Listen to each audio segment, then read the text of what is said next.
Damien was a fairly wealthy man. Back in high school, he was nicknamed the lawyer, but that was more from the fact that he always wore a black suit and red tie in all weathers. Was it winter or summer? Damien never wore anything else. It seemed like that suit was the only thing in his closet. But no, he just had 5 of these jackets and pants. What kind of ties? The choice was huge, from the usual basic black boatie to a red tie with flowers. Of course, Damien didn't become a lawyer, but that aristocratic remained in him forever. At a more mature age, around 30, he began collecting watches. What else is an independent man who has built a career on art to do? Yes, exactly, on art. It would seem that how can a person who knows culture and knows about paintings and books earn so much? But he can, and perfectly well. Damien was an example of this. Humanities are often undervalued by society, and for good reason. Art is much more complex than math and engineering. It's about feeling.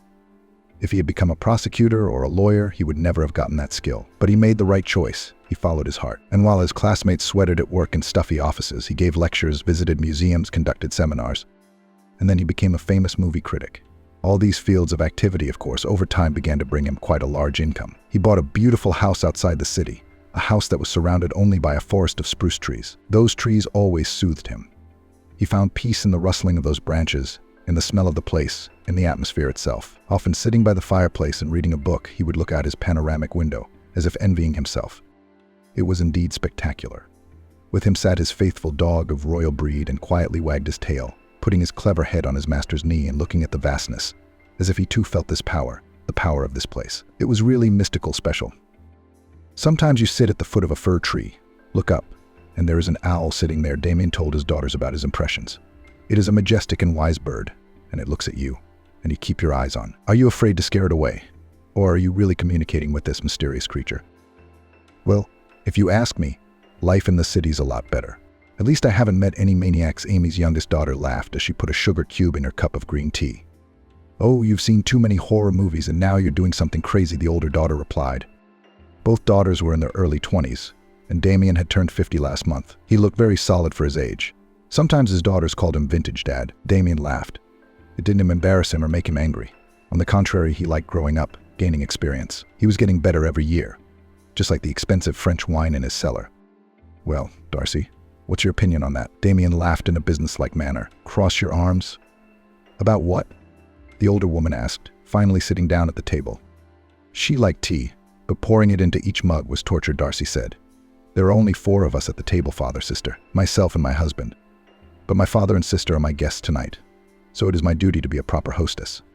Where would you like to live? Damien clarified his question without taking his daughter's serious gaze off him. I am comfortable here.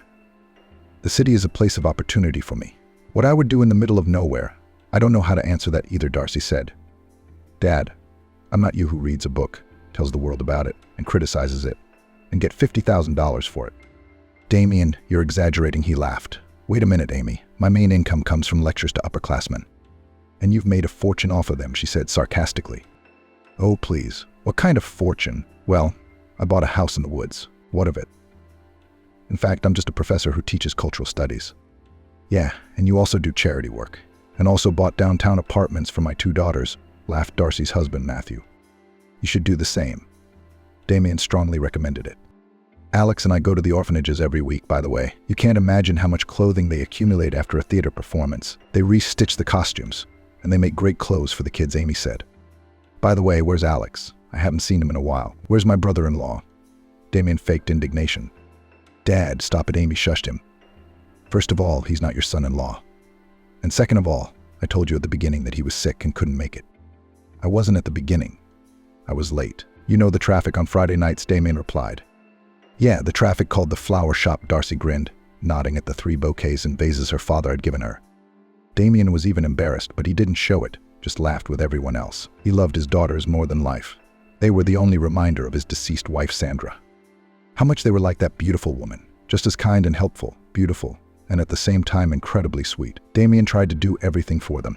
He thought it was his duty as a father, provided them with apartments, always offered them money, but the girls refused. They wanted to achieve everything honestly, by their own labor, and their father understood them. He was very proud of his daughters, who were so eager for independence. A few minutes passed and Damien broke the silence again. When am I going to have grandchildren? Everyone almost choked on their tea, and then laughed out loud. Dad, you're a joker today. Are you going to be a comedian? Said Amy, laughing out loud. You almost choked us with tea. Why? Don't you want to give me heirs? Damien persisted. Dad, we are your heirs, Darcy replied. I don't think it's too early to think about grandchildren. They just turned 23. She's a girl like me. Yes, my dears, you're right, Damien said a little sadly. By the end of the tea party, he very rarely spent time with his family. They were all busy setting up their own families now. Damien looked at the happy married couple. Darcy and Matthew looked at Amy, who was smiling, looking at the screen of her phone. Surely her lover must be texting her. And Damien thought to himself with some vague regret at how lonely and maybe even miserable he was. Those thoughts haunted him all the way back to the mansion. He was met by his only true friend, a dog named Fred, who was already 3 years old. If you counted by human years, he was about 21. What, a young man in the prime of his life? Damien thought, and sat down by his favorite fireplace. Fred sat down next to him. I guess it's our fate to be lonely, Damien said. You want a girlfriend, don't you? I'm sorry, friend, but I don't want puppies. Well, they're all over the shelters as it is. We don't need any more poor little dogs in the world. Save these poor things. Remembering the shelters, Damien went to the round table and found a letter from the New Life Dog Shelter. Just recently, Damien had donated $100,000 to this shelter. It wasn't a small amount of money, but it was better than nothing. Damien was not a greedy man. He just liked to distribute his income properly, and he divided the money among many organizations. The letter read, Dear Damien, we are very grateful for such a great contribution to our homeless animal shelter. We want to express our gratitude to you, and as a presentation we are sending you a collar. It's very durable. You're durable. Definitely be well taken care of. The envelope did indeed contain a spike collar. Damien took it out and laughed. Do you realize they think I'm really going to spike you? He showed the collar to the dog, while the dog sniffed the object with interest. They are so used to restricting the freedom of animals, and all they need is clean air and enough freedom to do what they want, Damien reasoned. He sighed sadly, sat down on the couch, and began to prepare his paper, which he would present at the lecture the following week. He sent out invitations to all his acquaintances, family, relatives, and his students. The lecture was at the Museum of Modern Art. Damien had to get up almost at 5 in the morning, so as not to be late for his own performance. Of course, he wasn't the only one speaking there. Various critics, lecturers, professors, writers, art historians, and other speakers came from all over the city. Damien often felt uncomfortable in such company, but today he tried to fight his embarrassment. He was a professor, after all, and his thoughts have the right to be spoken along with the others. Good afternoon, Damien, shouted one of his students somewhere in the opposite corner of the hall. She ran towards him with a face that had a smile up to her ears. Damien really set this girl apart from the rest of his students. Not only was she great at art, but her looks were amazing. She looked like an elf. White as snow, straight hair, and slightly pointed ear tips. Her very face was very refined, and the professor, although he was not a follower of mass culture, could not help but remember the movie The Hobbit. After all, that's exactly how the eternally young, beautiful elves were portrayed there. Good afternoon, Sandra. Damien smiled. What can I do for you? The lecture starts in half an hour. I just wanted to ask you when you have a seminar with my group, Sandra asked. Honestly, I haven't thought about it yet. I don't think I'll be able to make it to class on Wednesday, but you can definitely wait for next week. And by the way, warn the others that the test is coming up. The girl almost glowed with happiness. Damien's exams were always a lot of fun. It wasn't the usual class where the teacher called the students to the blackboard as if they were being executed. No, it was completely different. They sat in a circle so they could see each other's eyes, and everyone answered the questions in order. And in the spring, these exams were held outside in the fresh air. What could be more beautiful? Sandra loved Damien's lessons. This teacher really had something to say, and the girl got into his every word. I am very honored by this attention, Damien admitted, and almost bowed. Sandra was indeed his favorite student. Damien had high hopes for her. She was very capable and hardworking, doing all the reports. Often she brought some interesting materials to study just for fun, and she and her classmates would take them apart in class. It wasn't just a faculty, it was a dream. And it was all thanks to Damien. Sandra jumped with joy and ran towards the stage. Damien also took his time walking that way, looking at the paintings of beautiful modern artists. He used to not understand their style, their language. But one day he decided to attend one sensational lecture, which turned his conservative idea of art upside down. From then on, he began to visit such exhibitions more often. He liked the concepts themselves, the language of the creators. They expressed their feelings through strange figures or compositions. Many people do not understand modern art, but if you understand art as feelings, with the help of which the author expresses himself, can feelings be subjected to the laws of logic? No, it's impossible. Our feelings are confusion, impulsiveness, chaos. It's an explosion of emotions, a firework, an avalanche, a torrent. That's what real art is. No, it absolutely did not mean that Damien stopped being fascinated by classical works and started watching only modern dramas and reading books of this century. Damien still preferred Shakespeare to everything in the world and adored Pushkin. But time is passing. Art and culture take on a whole new color. And to conform to the new time, one must accept its basic laws and genres. It is in our age that art is free. People express themselves with the help of strange at first glance objects, draw incomprehensible pictures, make sculptures incomprehensible to the masses, but all this really shows what a big step culture has made by the standards of mankind. People are not restricted by the limits of their previous existence. They do and create what they want, what they feel. This was inspiring to Damien, and it was in this lecture that he was going to tell everyone about contemporary art and its impact on people. And now welcome the legendary movie critic, literary critic, journalist, writer, and of course, philanthropist Damien, announced the host. Damien came on stage with a smile, adjusted his tie, coughed into the microphone, and took out his works. There were about 30 pieces of worksheets. Damien hoped he would be understood and supported. He was a little apprehensive. The other professors who had spoken before him had talked about timeless classics, about the importance of preserving history, and now he would break all the foundations and tell everyone the truth, or rather, what the future of mankind is striving for, in his opinion. So he began confidently. Many of you in this room probably know me as a literary critic as well as an art critic. Well, today I want to talk about art, specifically about its contemporary direction. There were sighs and muffled exclamations in the hall. The reactions were quite different, but Damien noticed one pattern. Mostly teenagers and students were happy about the topic. In general, the younger generation, quite older or even elderly people, contorted their faces in anticipation of something unusual. Of course, Damien was a bit tense about this reaction of the older generation. After all, they were the ones who were now at the helm. And if Damien said something wrong, he would quickly be judged and suspended. His heartbeat increased noticeably, but he decided to continue. Modern art is something marvelous and beautiful. It reflects our society, our thoughts, our feelings. It is a broad concept that encompasses various forms of creativity, from painting and sculpture to installations and performances. Artists use new materials, techniques, and ideas to express their thoughts, emotions.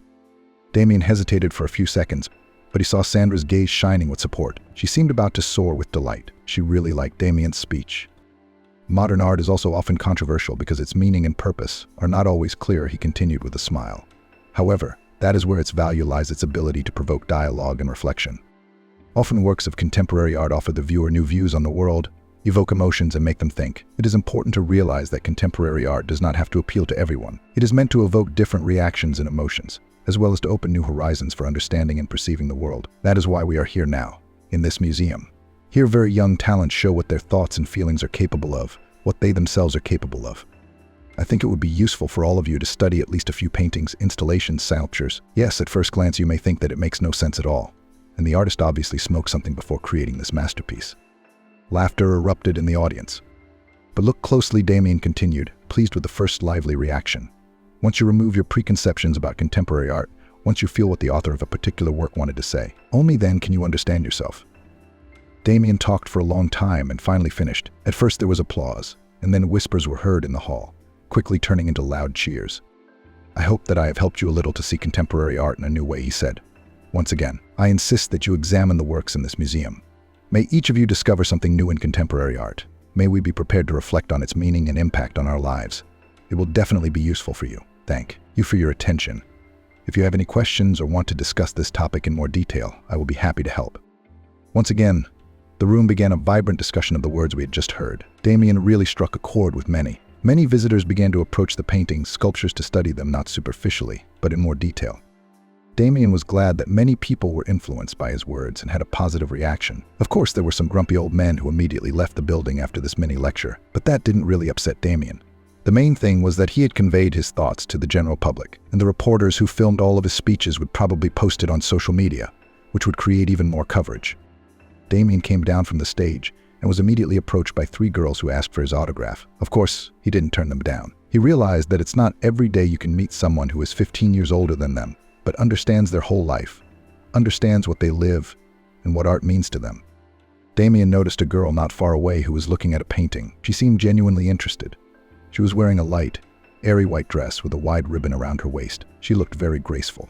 Her ponytail, which was made with a hairpin, completed this airy look. Damien just couldn't help but approach this thoughtful lady.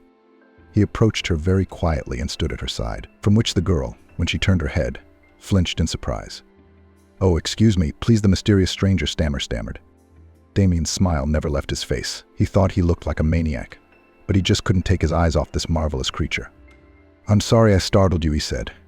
"It just seemed to me that you were trying very long and hard to understand this picture."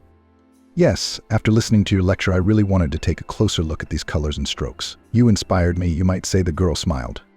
"Well, let me explain the meaning of this masterpiece, which is simply not yet accepted as such," said Damien. "I would be all for it."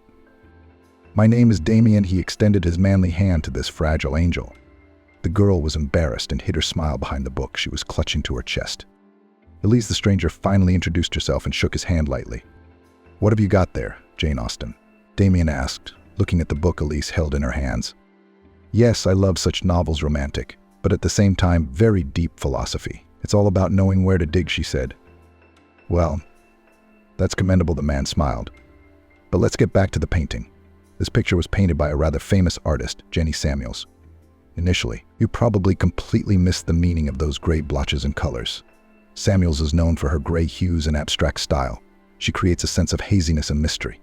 In this painting, you can see the different shades of gray that create a sense of depth and mystery."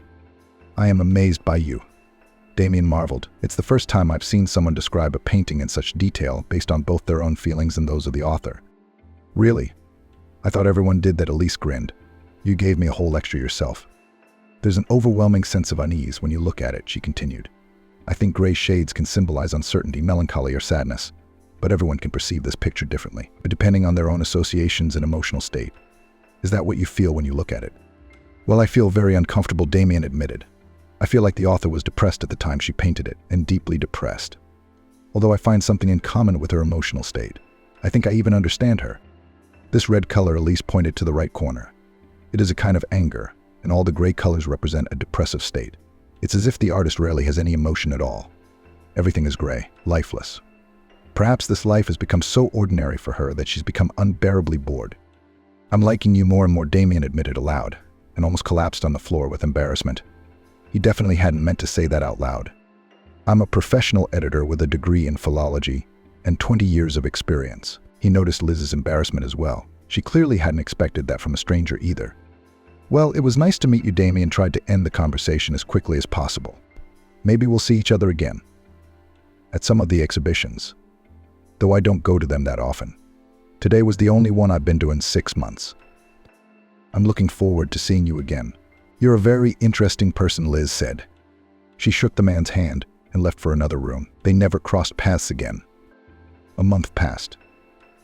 The meeting had completely slipped Damien's mind. He had already forgotten their conversation, but now he was invited to the exhibition again, but as an ordinary guest, albeit with some additional opportunities. For example, he could enter the halls where other visitors were forbidden to enter. Damien decided to go there with his family. It wasn't uncommon to get out somewhere, and this was a great chance to spend time together. The only one who couldn't join was Emily. She had gone into the hospital when her boyfriend passed on his illness, and she was sorry. "Honey's getting better," Damien said into the receiver of the phone and dropped the call. It was very hurtful, but there was nothing that could be done. Health was always more important. Darcy and her husband showed up for the meeting. They were all in formal suits.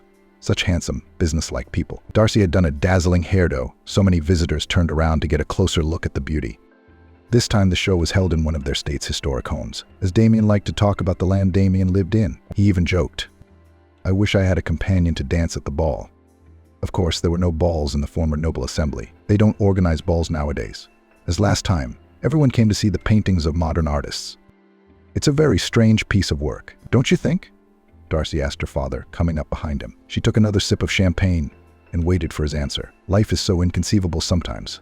It seems like only a month ago he was praising modern artists who brought something completely new to our world. But seeing it honestly makes me want to cry. What was he trying to say with those delicious cakes? Damien said. It was a very strange sculpture indeed. There were donuts with different colored icing glued to the mirror, white, black, and pink. Each one had teeth marks on it. One had the edge bitten off. Nothing else had been made or written here. Damien completely failed to understand the meaning of this masterpiece. "Oh, I see you two like my installation. I'm very flattered, because it took me a month to come up with the idea," said the thin young man, whose gait was more like a lady's. "A month?" Darcy shouted in surprise, and she shut her mouth as she saw the displeased look in the artist's eyes. "Yes, a month," he repeated haughtily. "Let me show you." He nonchalantly pushed Damien and Darcy aside and stood as close to the mirror as he could. Now he began. "This installation is called Stop Eating." Damien and Darcy looked at each other. They were trying hard not to laugh, but their smiles were definitely visible. "May I ask," Damien said, holding back a laugh, "why did you choose such a vulgar name?" "Oh, it makes an impression and makes you think." But he pondered, "Don't distract me. So where was I?" "Oh yes, my concept. It's simpler than it sounds at first glance. It's a protest against the toxic consumption of unhealthy products," the artist said and stopped talking, as if he was waiting for a reaction, but the audience didn't react. "I don't understand at all what you're talking about." "Excuse me, what toxic consumption?" Damien asked. "Why are you people so shallow?" "All right, I'll explain it to you on my fingers," the artist sighed. "Let's start with the fact that our age is the age of consumption. People buy goods, food, in fact, absolutely everything, and then they throw it all in the trash. They pollute our nature and ecology. People today are really selfish, but that's not the point at all. I decided to look at the statistics of obesity in the world and was simply horrified when I saw the figures. Right now, 33% of our planet is already overweight, and if this isn't stopped, the numbers are only going to get bigger." "So how does your installation combat this problem?" Darcy asked. "See the donuts in the mirror? It's an addiction to sweets. To lose weight, you have to stop eating those sweets. But people decide how much weight they're comfortable with," Damien objected. "No, what's wrong with that?" The creator exploded. "The more they eat buns, the more they consume. It's all bad for our ecology." "But how will your painting help to combat this problem?" Damien asked. "People will look at it and realize what a terrible mistake they are making. They will realize when they look first at the donuts and then at the mirror." "But how are they going to realize that when even you've been explaining this installation to us for 15 minutes? Darcy wondered. "Why don't you write an explanatory note here, leave some guidelines?" Yes, Damien had already begun to mock the poor young man, but he was not offended, but rather angry. It seemed like he was about to turn around and smash that mirror to pieces. It soon became clear that he really meant to do so, for he had already taken a swing. Emily rushed to stop the unhappy artist, but a girl who Damien hadn't expected to be here came to the rescue. It was Liz. "Robert," she shouted and took the insane man by the arm. "Calm down, calm down." The words really seemed to have an effect on him. He, breathing heavily, stepped away from his masterpiece, frantically rotating his eyes. "What's wrong? What are you doing?" Liz asked him sternly. "Those two insulted my work," he cried. Damien certainly didn't think artists were so sensitive. He felt very ashamed, though he rather felt pity for the man. "We didn't do anything like that," Darcy said indignantly. "We were just talking, and he, I'm sorry, I don't know his name, acted like a child. What kind of circus have I come to?" "Liz? Do you two know each other?" Damien was surprised. "Yes. This is a good friend of mine," replied the girl, embarrassed. "Dad, who's Liz? Who is this?" Darcy whispered angrily in her father's ear. He was blushing more and more, but he didn't lose his senses. "Yes, this is Liz," he introduced his acquaintance. "I met her at an exhibition at the Museum of Modern Art about a month ago." "Liz, I'd like you to meet her. This is my daughter Darcy," he addressed her. Darcy had no choice but to smile and shake her hand. "I'm very glad to hear that my father has a friend who also likes art. My age," she added casually, but everyone took the hint. Damien gave Darcy an angry glance, then walked over to Liz. "I apologize," he said to Robert. "I shouldn't have tortured you like that. We were only curious. We didn't mean to hurt you." The young man gave Damien a haughty look and then walked away, catching his shoulder. "I'm sorry to have caused such a commotion," he said to Liz. She smiled embarrassedly, then said, "It's good to see you again. I didn't expect to meet you again, and again at such an interesting exhibition." "Oh, yes," Damien laughed.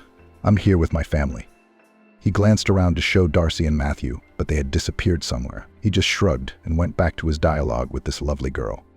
"What do you think of this work, Robert?" Damien asked as they strolled slowly down the hall. "I think it's overrated." "It's a masterpiece, no doubt, but there's nothing unusual about that smile. You see, people are always trying to find a clue when there's no clue. They're looking for a miracle in the ordinary for some reason. But I think Da Vinci is a genius," said Liz. "You see, it's not her smile that's the mystery, it's the look in her eyes. Leonardo, I think, was the first person who could make a smile with his eyes, not with his lips. It's like he put his soul into it. Those eyes seem to glow."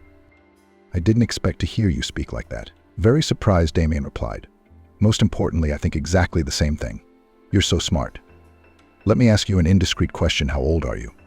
"I'm 26, Liz replied with a smile. This answer did not embarrass Damien at all. He had expected something like that.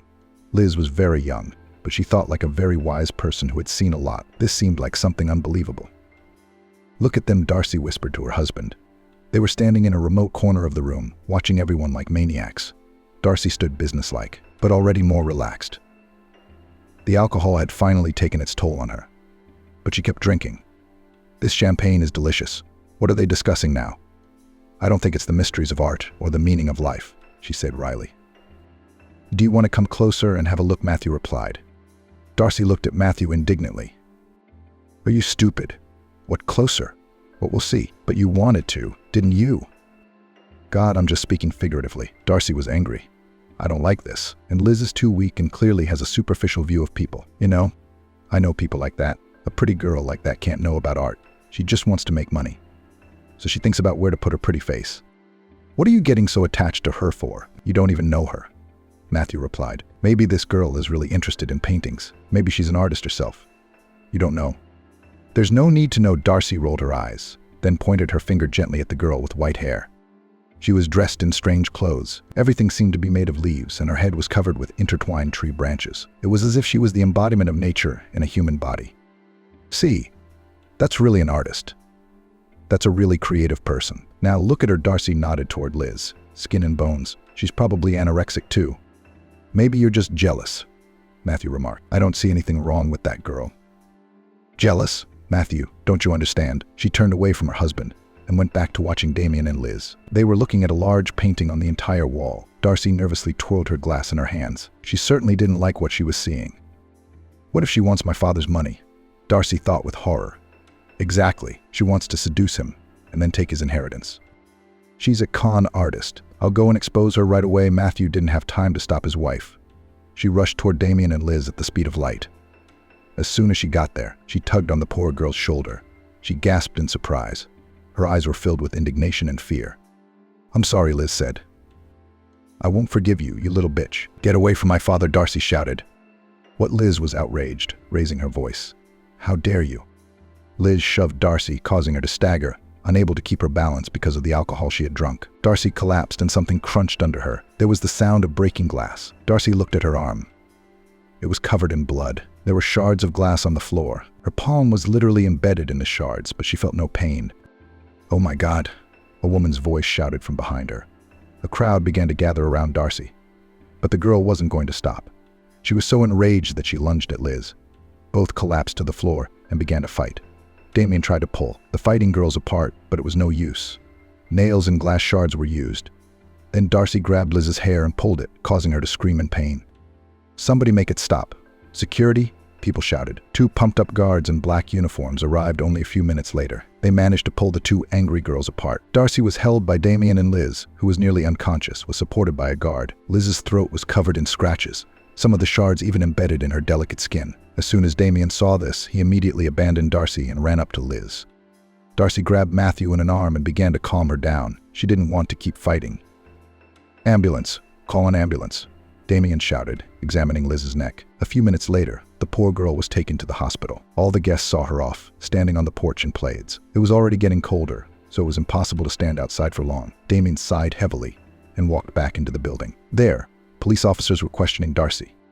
Matthew stood next to Darcy and said that she was in no condition to say anything. She was drunk. Damien was ashamed and disgusted to even go near his daughter. He walked through the shards and saw some woman sitting on her knees crying. It seemed to be the same place where Darcy had fallen. "What's your emergency?" Damien leaned sympathetically toward the poor woman. She looked up at him with tear-stained eyes. "My sculpture. It took me 2 years to make," she sobbed. Damien could see why it had caused such a reaction. It was her creation, and now it was bound to be ruined, barbarically destroyed. "Destroyed," screamed the artist, clutching a shard of her sculpture in her hands. Damien sat down next to her. "May I ask what it was?" he asked gently. "I was making a meaningful copy of David. I just added some of my own details to it, overplayed the image a little. But there's no point in talking about it now. It's all gone. It hurts like hell." "I understand," Damien said. "You know, I'm an art historian by trade. I'm often invited to watch the restoration of really old objects, dishes, sculptures, books. And then one day, the restoration department burned down.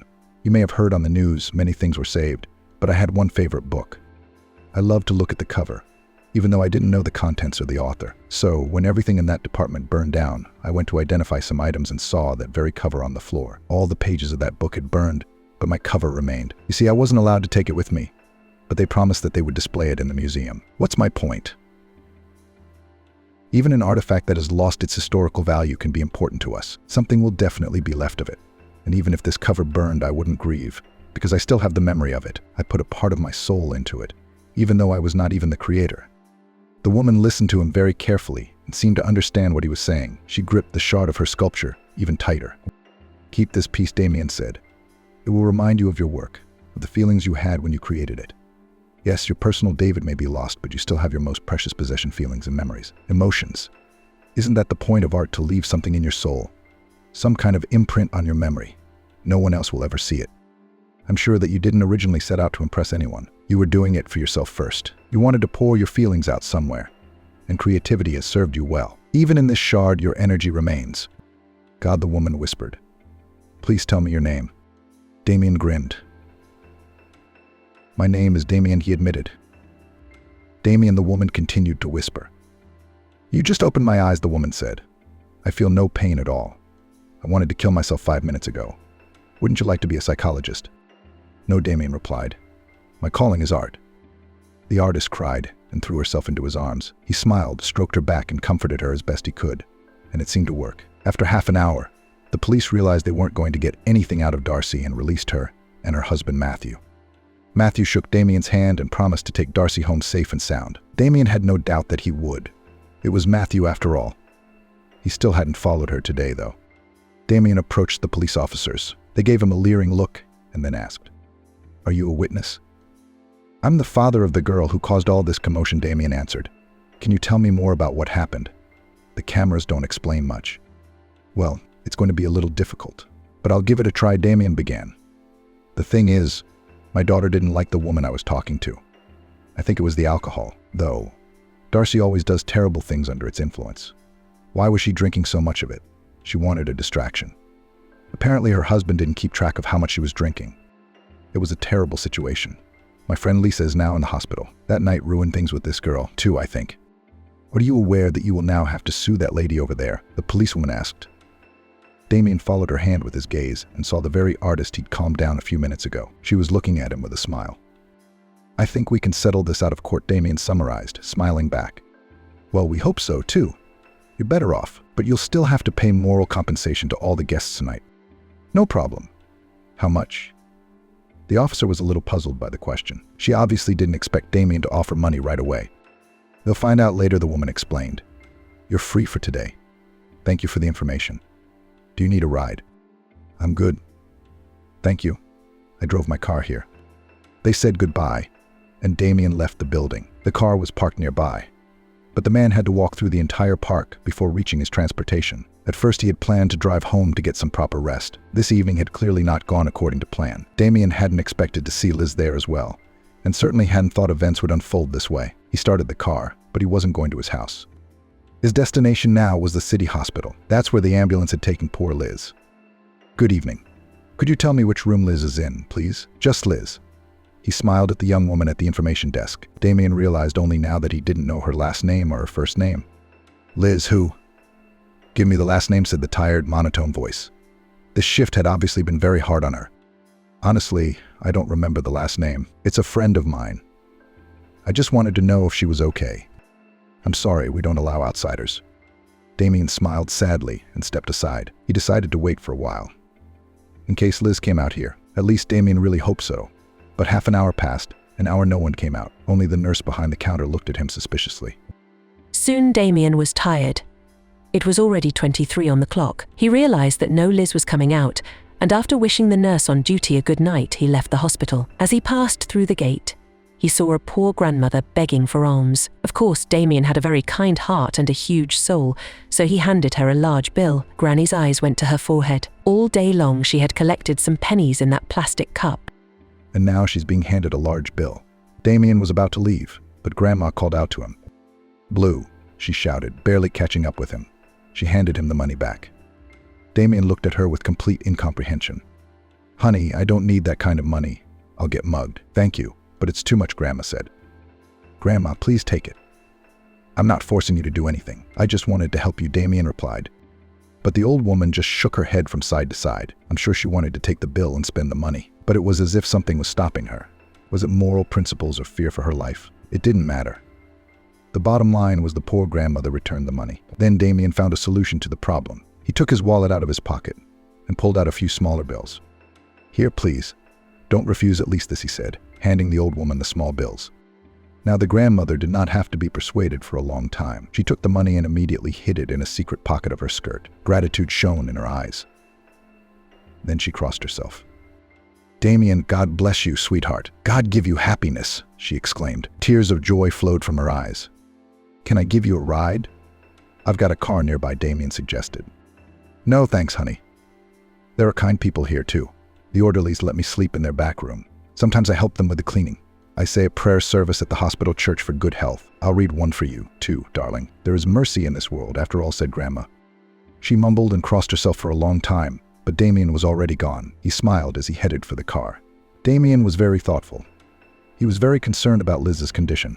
He hadn't even seen her, and the last thing he had seen was her horribly mangled neck. He hoped the girl was all right and on the mend. Damien was terribly angry at his daughter Darcy. What she had done was very reckless, childish.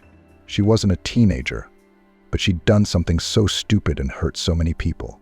The poor woman who had her sculpture broken. People who couldn't enjoy that beautiful evening surrounded by paintings and works of art. What if someone had a date going on there, and now it was irrevocably ruined? Where she could have ruined someone's fate. She could have irreparably injured Liz, too. She could have taken a wrong turn, and the doctor should have helped her. And how many shards of glass were in her neck? Damien almost wanted to hit his daughter. He even had the thought of turning around and driving to her house to have a serious talk with her. He seriously considered suing her. Then he remembered that this was his daughter. Whatever she is, she's his own blood. He has to protect her, even when she commits such horrors. Damien didn't understand what Darcy disliked so much. Why had she decided to lash out at poor Liz? After all, they hadn't even really known each other, just shook hands. That was the end of their acquaintance. Why was Darcy so angry? She was always reasonable. She did what was right in her conscience. Something strange happened to her today. No more alcohol. Damien decided to talk to Matthew about it when he visited them again, and if Darcy would even be able to have her father visit now. After all, she would surely be ashamed. At least he hoped so. But all his hopes were in vain. The next day, after a terrible hangover, Darcy sat in the kitchen drinking water in glasses. But when would that headache subside? She moaned all day, suffering from a headache that was accompanied by a buzzing in her legs and arms. There were many bruises on her body. "That's a lesson for you," Matthew noted quietly. He was clearly annoyed. His wife's behavior had affected his reputation a great deal, or rather it would. It would probably be in the news, and his colleagues would create rumors about it. He'll definitely lose his bonus. "What's the lesson, Matthew?"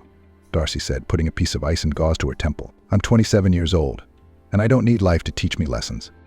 "No, but you're acting exactly 17, Matthew replied.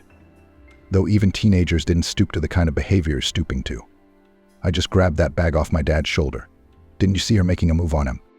Matthew couldn't stand it any longer and pounded his fist on the table, causing the cutlery to fly upward. Darcy immediately stopped talking and held her breath. She was feeling real fear now. She really felt like a teenager being reprimanded by her father.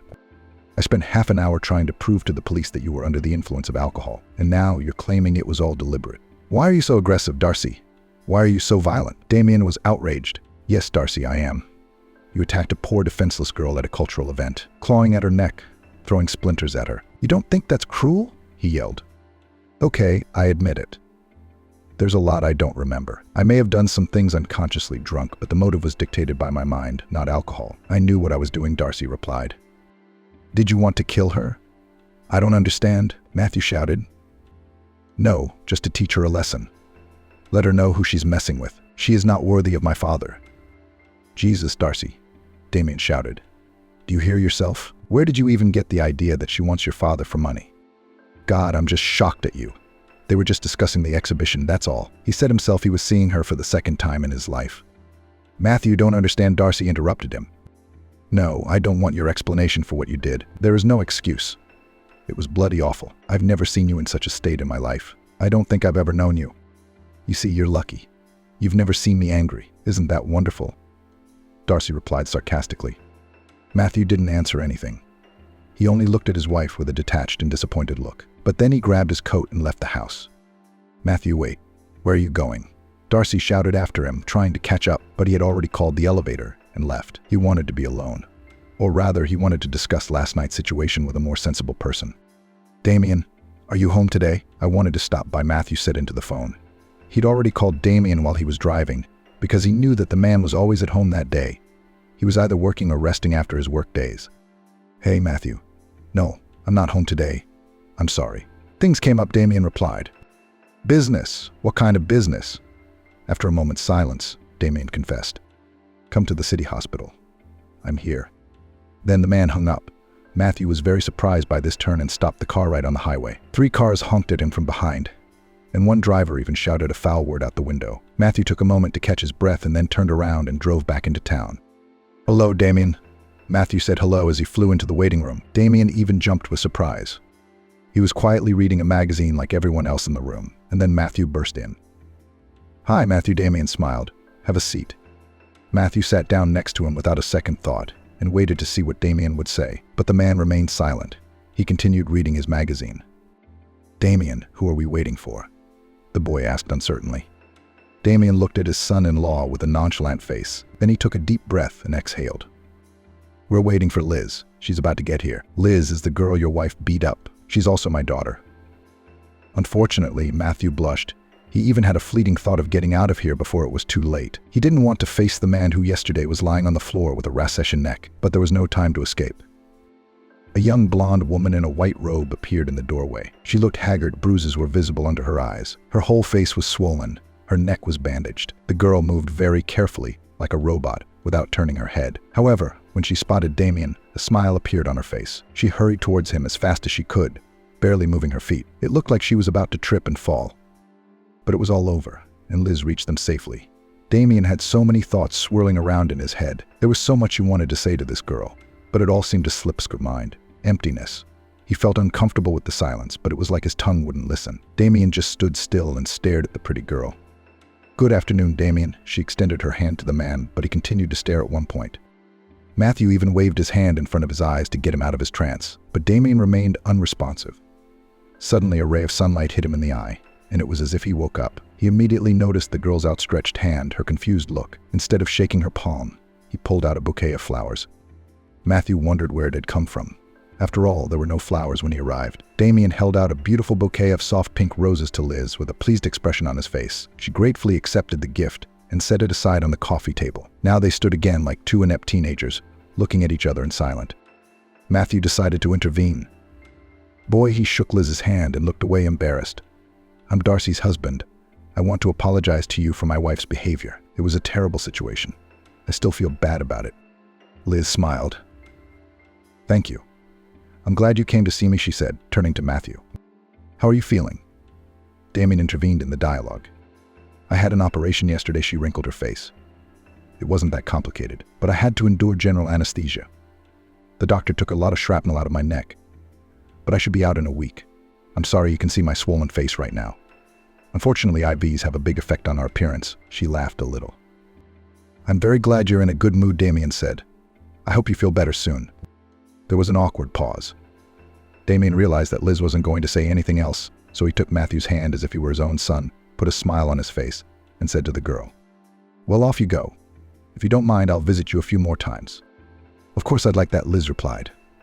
"I apologize for the awkward question. What kind of candy do you like?"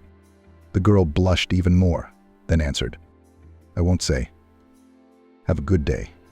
Damien was a little upset by this answer, but he decided to leave the poor girl alone. He wished her the best of luck a few more times. Then he and Matthew left the hospital. Damien immediately lit a cigarette. "Is there any more?" Matthew asked, hoping to relieve his stress. "You're young, you should be healthy," Damien told him off. They walked slowly to the parking lot. "Why are you so concerned about Liz's condition?" Matthew asked. "What do you mean?" Damien wondered. He even stopped, threw out his cigarette, and then said with a sigh, "So you're so indifferent to other people? You don't care about the fate of another person? Your wife caused Liz the kind of damage she will live with for the rest of her life. The scars from those shards will scar her forever, and you don't care." "No, of course not," Matthew answered uncertainly. "That's why I came to see you." "Why?" "Darcy scares me. She said she did it on purpose. I want you to know that she thinks that Liz has bad intentions about you, that she wants to be your kept woman and live off you. And to be honest, when I saw her, Darcy's words popped into my head, and I even believed them." Damien looked up at the sky. The sun was no longer warm. Autumn leaves were falling from the trees. Winter was coming. The snowball was about to fly from the sky. The children would start going to the slides and skating. Damien loved this time of year. He basically loved watching nature, the changing of the seasons. It took him away from his problems, from unnecessary thoughts, gave him a reset, a different perspective. What does she care about my love life? Damien finally answered. Matthew was surprised. What do you mean? She's your daughter, worried about you and her inheritance. Matthew thought for a moment. He thought about how he could justify his wife, but he couldn't find the words. I will forgive her, Damien said, but keep her out of my private affairs. Tell her that she won't go to any more business meetings with me. Thank you, Damien, Matthew said. They had already arrived at his car, so the guy had already gone to the driver's seat and started the car. I respect that decision, Matthew. Don't let Darcy worry. I'll just remind her that everything you have now has been achieved not only by her labor, but in most cases she had help from me. That car you drive now was a gift to you, this apartment where you make love to my daughter. Matthew blushed terribly. He wanted to go underground and never come back out into the world. Okay, Damien, he stretched out, not looking the man in the eye. And then he just got into the car and slammed the door shut. Through the glass, he heard Damien's voice. I'll call you tonight. There's something we need to talk about. And Matthew drove away in a pensive mood. He was confused and tense. After all, Darcy was right. This Liz is trying to turn his head, and he is like a mouse walking into a mousetrap to his death. In the evening, the bell did ring. Matthew was sure that Damien would call Darcy, but that's not what happened. They were watching television together when suddenly the cell phone rang. Matthew, who's calling you? Darcy asked with some tension. It's work, Matthew answered quickly, and went into the other room. He was nervous when he saw Damien's name on the phone screen. Damien, the boy, answered uncertainly. He glanced at the door and sensed that Darcy was eavesdropping, so he moved to the other end of the room and began to speak in a whisper. Yes, Matthew, hi, I'm calling you with a proposition. I decided to leave Darcy out of it for now so it wouldn't come up again. So, my mom's anniversary is coming up. You mean her grandmother's? Yeah, when is it? A month from today, December 21st, which is a Sunday. So, tell me, will you and Darcy be there? Well, of course, it's her grandmother's. Oh, great. Then I'll send you 2 weeks' notice. Why did you call me and not Darcy? I think she'd be happy to hear the news. I told you she's not ready to have this conversation. When I was a kid, she used to resent me for a week for pointing out her mistake, but that hasn't changed. Let her live like this, but don't mention the anniversary. She'll find out when the time comes. All right, Damien, she will. And then Darcy entered the room. Her doubts were confirmed. She was definitely eavesdropping. But Matthew was quick to recognize it. All right, I got it, he said, taking on a confident, businesslike air. You got it. And he dropped the call. Exhaling discreetly, Darcy approached him like a sly fox and immediately asked, Who called you? My boss told me to bring a file to work tomorrow, Matthew answered. Darcy didn't respond with interest and immediately slipped away to another room. In the days that followed, Damien was determined to ensure that Liz received the best care possible. First, he paid her 150,000 rubles in moral compensation, and then persuaded the management to move her to a private room. They had not met since the day Damien first saw her in the hospital. Everything was handled by his lawyer. But 3 days later, Damien decided to visit Liz in person. Hello, he peered through the crack in the door of the room. May I come in? A woman's sleepy voice answered in the affirmative. Damien entered the room. It turned out that Liz had just recently woken up. She was eating something that looked like porridge from a gray hospital plate. The girl was very surprised by Damien's unexpected arrival. She even woke up and tried to fix her hair. Well, good morning, she said, embarrassed. I'm sorry, I didn't think you were coming, so. Don't apologize, Damien said, slowly entering the room. I brought you some tangerines and oranges. I hope you're not allergic to citrus fruits. No, Liz smiled. I'm very glad you came to see me. I'm glad you came to see me, and I'm glad of what you've done for me. Liz, can we go back to you? Yeah, of course. I'm a very mature, experienced person. You too, of course, but you've got your whole life ahead of you. It's hard for me to say this right now, and maybe you won't understand me right away. Liz watched with terrible interest. Damien knew how to intrigue. I feel like an inexperienced teenager right now. It's just, do you want to go on a date with me? And Liz pulled away. Was there even a twinkle of fear in her eye? Or was it a spark of desire? Damien still didn't understand. Damien, I'm sorry, I guess I rushed you, she said. He backed up abruptly. We don't even know each other, Damien lowered his head in frustration. Damien felt like running out of here, but Liz suddenly continued her thought. Yes, we don't know each other very well, but our friend's supposed to come on a date. I think that's what dating is for, to get to know each other, isn't it? Damien immediately blossomed. His face seemed to come alive. He moved closer to Liz and said, "Then next week I'll take you to some amazing places. You'll love it. I guarantee it. I trust the professionals." "And yes, we're on a first-name basis," the girl said with a smile. "Oh yes, it's very unusual." Damien was embarrassed. "Well, then I'll take you away from here until Monday?" The girl wondered. "Well, yes." The man smiled slyly and left the room. A week later, Damien arrived at the same place and entered the same room. "Good afternoon, how are you?" The man did not warn the girl in advance about the meeting, but he knew that this very day, Monday, she would be discharged. She sat in the room on her suitcases and waited for the doctor to bring her documents. "Damien?" she shouted. "Not Damien, but Dima," smiled the man, walking into the room. He was already in a formal suit, except that he hadn't brought flowers with him. "But I'm not ready," sadly replied the girl. "My face is swollen and my neck looks terrible." "You won't need a face," Damien smiled, and then he realized that it sounded very strange and decided to correct himself. "The place we're going doesn't require it." "Well, you'll see when we get there. Or have you forgotten?" At last the girl was given the discharge and was free to go. They walked to the car and Damien opened the trunk. Damien pulled out a huge bouquet of red roses and a gift-wrapped box of chocolates and handed it to Liz. She was taken aback by the gesture. "Thank you," she replied, stammering. "Now, let's go," Damien said. They both got into the car and drove off. The drive took only 20 minutes, and soon they were there. Liz saw a 2-story, gray, unremarkable building. She was even a little disappointed. Had Damien decided to bring her to some factory? But upon entering, she realized it was clearly not a factory. The receptionist handed them carnival masks. That's what visitors were supposed to wear. "All the adventures," Liz clarified. "Yes, we're going on a real adventure," Damien confirmed and put on the mask. They entered the spacious hall. At first it was completely white. There were only a few visitors, but after a few minutes, a miracle happened. A blue beam of light flashed on the ceiling. Then it spread all over the walls of the hall. It was so spectacular, it took your breath away. And then Liz recognized in this picturesque performance Van Gogh's painting Starry Night. The girl was simply amazed. She had never seen anything like it in her life. And Damien looked, without tearing himself away, into her dazzling eyes, which, at last, for the last few days shone with happiness. They moved on to another hall. In this hall, a field of sunflowers could be seen right on the floor. One could smell them, smell the wind blowing. It turned out that all the halls in this exhibition were dedicated to Van Gogh. In each hall there was something unusual connected with his paintings. In the last hall, they lay on the soft, bed-like floor and looked up at the ceiling. This hall represented the painting Starry Night over Rona. It was something very impressive.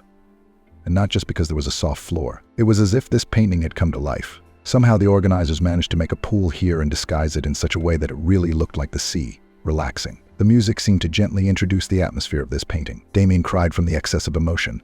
He had never experienced anything like this in his life. Liz seemed to remain enthralled as well, and when they looked at each other, it was as if a spark had traveled between them. Liz reached for Damien first, but he didn't hesitate and kissed her on the lips. It was the most romantic night of their lives. It was from that day that they started dating.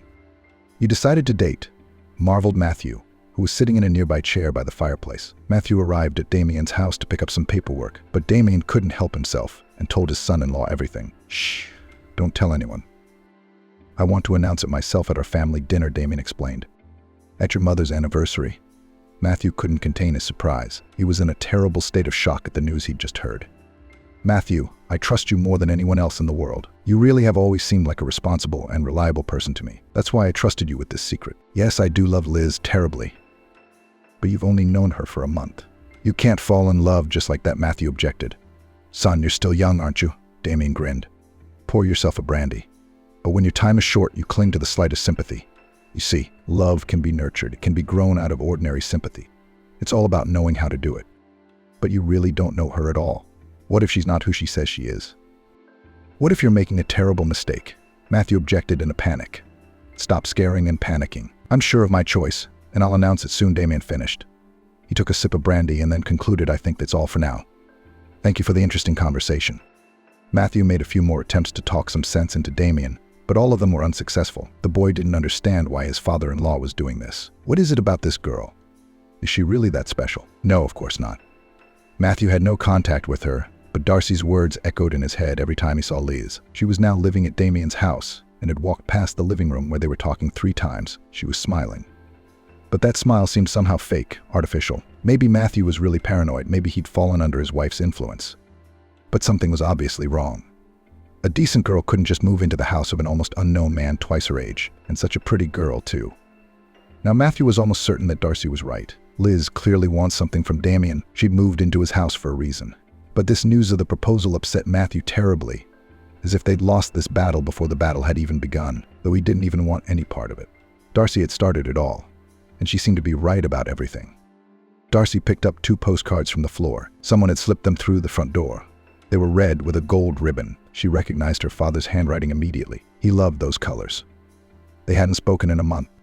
Matthew, we have an invitation from my father." Darcy shouted across the apartment. The boy quickly ran over to his wife, and they printed out the letters. "My sweet children, you are invited to your grandmother's anniversary. There will be a banquet, family night, coziness, all the things we love so much. Be sure to bring your other halves. Everyone's welcome. We'll sit together as a family, talk to each other. We don't get to do that very often. P.S. I have some exciting news for you." After reading it, Darcy almost burst into tears with excitement. She missed her father so much. At last their relationship could be saved. This anniversary was the perfect chance. Matthew thought otherwise. He realized that as soon as Darcy heard the news, she would simply burst with anger and cut off communication with her father forever. The situation seemed hopeless, but Matthew tried to do something about it. "Listen, what date is this event?" the boy questioned. "I think it's the 21st, Darcy answered. "What?" "But we're going to the theater on the 21st. "What theater?" "The theater," the girl said, exasperated. It was a surprise. "Well, if I hadn't told you." "Did you really buy theater tickets? For once?" "Oh my God," Darcy almost squealed with joy. "But what about father? He'll be terribly offended," Darcy objected. "No, we'll have to cancel the tickets. I wouldn't do that to my father." "But darling, I wanted to surprise us." Matthew had lied to the last minute. But Darcy wouldn't agree to anything. She felt a terrible guilt towards her father and wanted to atone for it tonight. Matthew just accepted the circumstance and went with the flow. "Whatever happens." "Honey, are you really going to give us the biggest wedding ever?" Emily grinned, sitting on David's lap.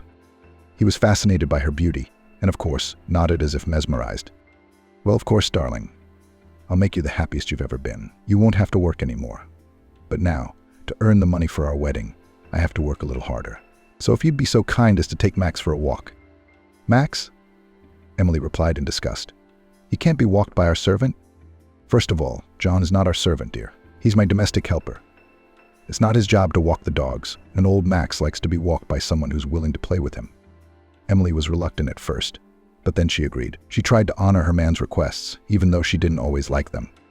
David went to his office, and Emily reluctantly went to call the dog. "Max," she shouted across the house. "Max." At last the dog responded and approached the new man. "Finally. Can't wait for you." But as soon as Max approached her, she bent down to put his collar on him. He licked her face in appreciation. Emily screamed in fright and disgust. Emily was horribly disgusted, starting to feel nauseous. She felt like she was going to throw up. John came running in. "Emily, is something wrong?" he asked excitedly. "Yes," Emily screamed hysterically. "To walk that damn dog who ruined all my makeup." And she kicked poor Max with her foot. The dog wasn't used to violence, so he didn't even dodge, because he was sure the man wouldn't hurt him. He whimpered resentfully, and Emily went to the bathroom with an angry face to wash off the nasty saliva. "Disgusting dog," she shouted one last time. John had to walk the poor dog in her place. Max was very resentful and didn't want to play with anything. When they got home, they were met in the hallway by David, who was very surprised to see them. "John, what are you doing here?" questioned the host. "It's raining outside, so we had to end our walk early," John said sadly. "That's understandable. But why were you walking Max?" I asked Emily to do it. She refused to be a part of it.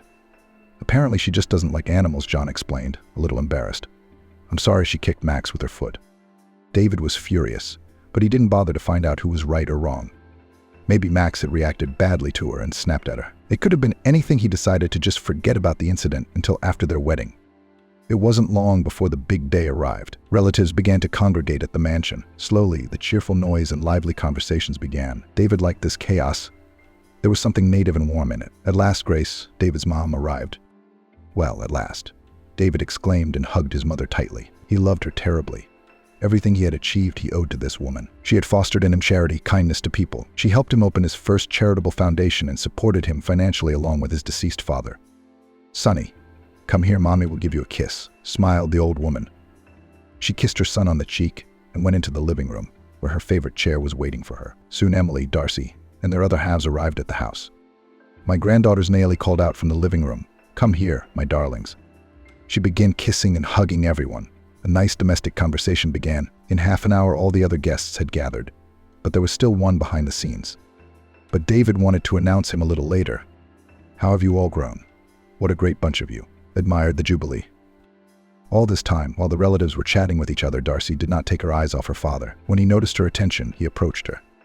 "Hi, sweetheart," David said. "Hi, Daddy. It's been a long time." "Oh, it's been a long time," he paused. And for Darcy, it was the most awkward pause of her life. "Dad, I want to apologize." "No," he interrupted her.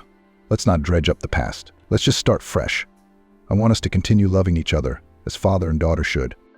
The girl smiled and nodded in agreement. She didn't think it would be so easy to earn forgiveness, but she was glad for this unexpected event. She walked over to her husband and whispered something in his ear. "Papa has forgiven me," Darcy said. Matthew congratulated her, of course, though deep down he knew there was nothing to be happy about. The guests continued to talk until David tapped his glass. Matthew immediately realized that it had begun. "Dear friends, we are gathered here today to celebrate the anniversary of my beloved mother, Grace," David said. "It was this person who gave me not only life, but also faith. Faith in the best. Faith that anything in this life is possible. As many of you know, our family has achieved everything with our own hands and our own minds, and first and foremost, thanks to my wonderful mommy." Everyone raised their glasses and drank to the health of the birthday girl. "But that's not all," David continued. "I want to tell you one more piece of good news on this happy day. When we are all here on such a beautiful occasion, I hope you will share my joy." He paused for a moment. "A man has recently come into my life who has helped me to change many of my views on both life and art. That person is here now, outside the doors. I ask you to welcome." He stood up and immediately opened the door, and Liz walked into the room in a gorgeous black dress. "Please love and welcome, beautiful Liz. She is my bride." The room became so quiet that Alex's breathing could be heard as he sat next to Grace. No one dared to utter a word. Everyone was struck dumb. David had expected something like this, of course, but here was Liz. No one responded to this solemn speech, so she became hysterical and ran out of the room. David immediately ran to catch up with her. The people in the living room began to whisper. "That thing never gave up on him," Darcy said in an angry tone that only Matthew could hear. Matthew's heart sank into his heels. He felt like a dead, departing corpse. He didn't want to feel like that. He clutched his hand, and Darcy noticed it. She yanked him up, started shaking him, and screamed hysterically. "Did you know that? You knew, that's why you didn't want to come here. You knew it all." Matthew didn't answer anything. His eyes were focused as if he had taken drugs. No one knows, maybe he had taken something to calm his nerves. But it seems the guy was trying too hard, because his eyes stared into the void and his ears heard nothing. There was only the ringing of his wife's screams. David came back alone, all frazzled and tired. "I apologized to my fiancée. She's a complete idiot," Darcy finished loudly. "I thought we'd made up." She said it while looking her father straight in the eye. "Look, all that blonde girl wants to steal his inheritance, and he refuses to see it. She's half his age. All she wants is his money. I tried to save him from her once, but I've had enough." Darcy took her husband's hand and led him toward the exit. As they passed David, Matthew whispered to him, "I'm sorry." The front door slammed shut, and then the sound of a car pulling away was heard. Some, it must be said, reached for it. Even Amy, the second daughter David had counted on, turned away from him. "Amy, wait. Where are you going?" pleaded the father, trying to stop his daughter. "I'm disappointed in you," she said, and pulled her hand away, almost squeamishly. In the end, Grace, David, and silent Alex were the only ones left in the room. "What are we going to do?" Mom asked. "I love her," Damien shouted, red with anger. "You're a fool," Son's mother said regretfully. "Your real wife was a good one. But this one, as soon as she came in, I almost had a heart attack. Where did you find such a slutty woman?" Mom, the adult son, said fiercely. Grace leaned heavily on the table, stood up, and without a word, picked up her cane and walked out of the living room. Damien didn't bother to stop her. He only asked his driver to take her home. That left him alone, apart from his faithful dog Fred. Damien sank into his chair and began to pet the dog. "Once again we are alone, friend Fred." But the conflict didn't fade for a moment, and she came back in the morning, as if nothing had happened. "Why did you do that?" Damien soothed her as best he could. "Why do they dislike me so much?" "They don't even know me," Liz cried. He hugged his bride and said, "We're going to get married no matter what. Do you want to? Do you want to go pick out your wedding dress next week?" She smiled broadly. Yes, the bride should have a gorgeous dress and the groom a great suit. Liz perked up. She was clearly intrigued by the proposal, and by the afternoon she had already started calling different agencies that could organize her magical wedding. 3 days passed, the situation had settled a bit, but her daughters still hadn't been in touch. Damien didn't understand what they were so offended by, and what his mother was offended by. They don't even know how beautiful Liz is spiritually. Listen, honey, I've been invited to the orphanage to talk to the kids, give them a lecture. How's that sound? Damien suggested at once. An orphanage, Liz said with a disgruntled look on her face. Yeah, I'm a sponsor. Well, I told you about it, Damien replied. How long are you going to be there? How long? The children need good sweets, toys, new clothes, and attention. Of course, they need it all so badly. So many people had donated clothes to charity this year, so there would be enough for everyone this time. Liz hesitated, but she still put on a smile and went with him. Deep down, she hated children and everything to do with them, but she had to pretend for Damien's sake. His eyes shone with happiness as he gave these kids candy, gave the girls to try on their bright new dresses. Liz, please help that girl over there put on that pretty dress, Damien asked. And Liz smilingly took that girl around the corner and started to put the dress on her. God, the damn dress. You're too fat for it, she grumbled as she tried to dress the child. She tried her best to help the strange aunt, but Liz put the dress on very carelessly. It even hurt the girl. It hurts, she whimpered. Shut up, you wretch, be patient, you orphan brat, Liz whispered angrily, and slapped the child on the back with her long, hard red fingernails. If only she knew who was standing behind her at that moment. Get away from the girl, a low bass suddenly commanded.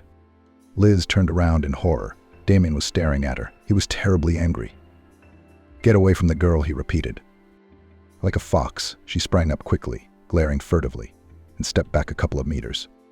You get out of this building and wait for me in my car. I'll be back in half an hour, Damien said dryly. But Damien, Liz started. I said leave. There was metal in his voice.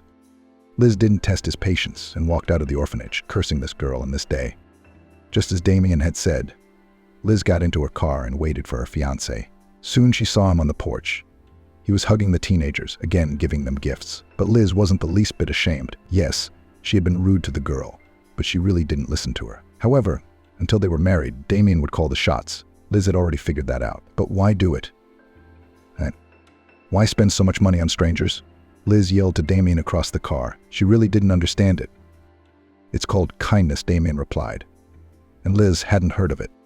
You could have made a fortune like that if it weren't for the constant spending. Every teenager there has a phone, because everyone needs a phone nowadays. It's essential to our development. There are very kind, understanding kids in this house. They have never been abused in their lives, much less heard screaming. I pay special people to make this orphanage thrive. I'll never understand you, Liz said. They drove in silence for half an hour, and then Liz said, We're going to pay tomorrow, so give us our gold card. Okay, Damien said tiredly. His rose-colored glasses were starting to break. Through the cracks, he was beginning to understand the essence of Liz. Then one night, he hatched a plan. Hey, can you help me? He asked his friend on the phone. Did you see what time it is? It's 3 a.m, Damien, shouted an exasperated Matthew. It's very urgent. Are you free tomorrow? Well, I have a couple of clients in the morning, but then I'm free. Tomorrow I'll come to your place and you and I will have a play, one-actor theater. Damien hung up the phone and spent most of the night working on a plan. The morning after, he made Liz an amazing scrambled egg royal, put a love you note under her plate. Then he left on business and put a gold card on the table. He had come to see his longtime acquaintance Matthew, from whom an old debt was long overdue to be discharged. Now, at last, a suitable case appeared. Matthew sat him down in the barber's chair, covered him with a cape, and asked with a smirk, So, what are we going to do? I'll start by becoming an elderly foreigner, Damien said with a smile. Meanwhile, Liz ate breakfast and drove to the bridal salon in high spirits. After a 2-hour drive in traffic, she was terribly tired, but it was worth it. She was met by a smiling sales assistant. Good afternoon.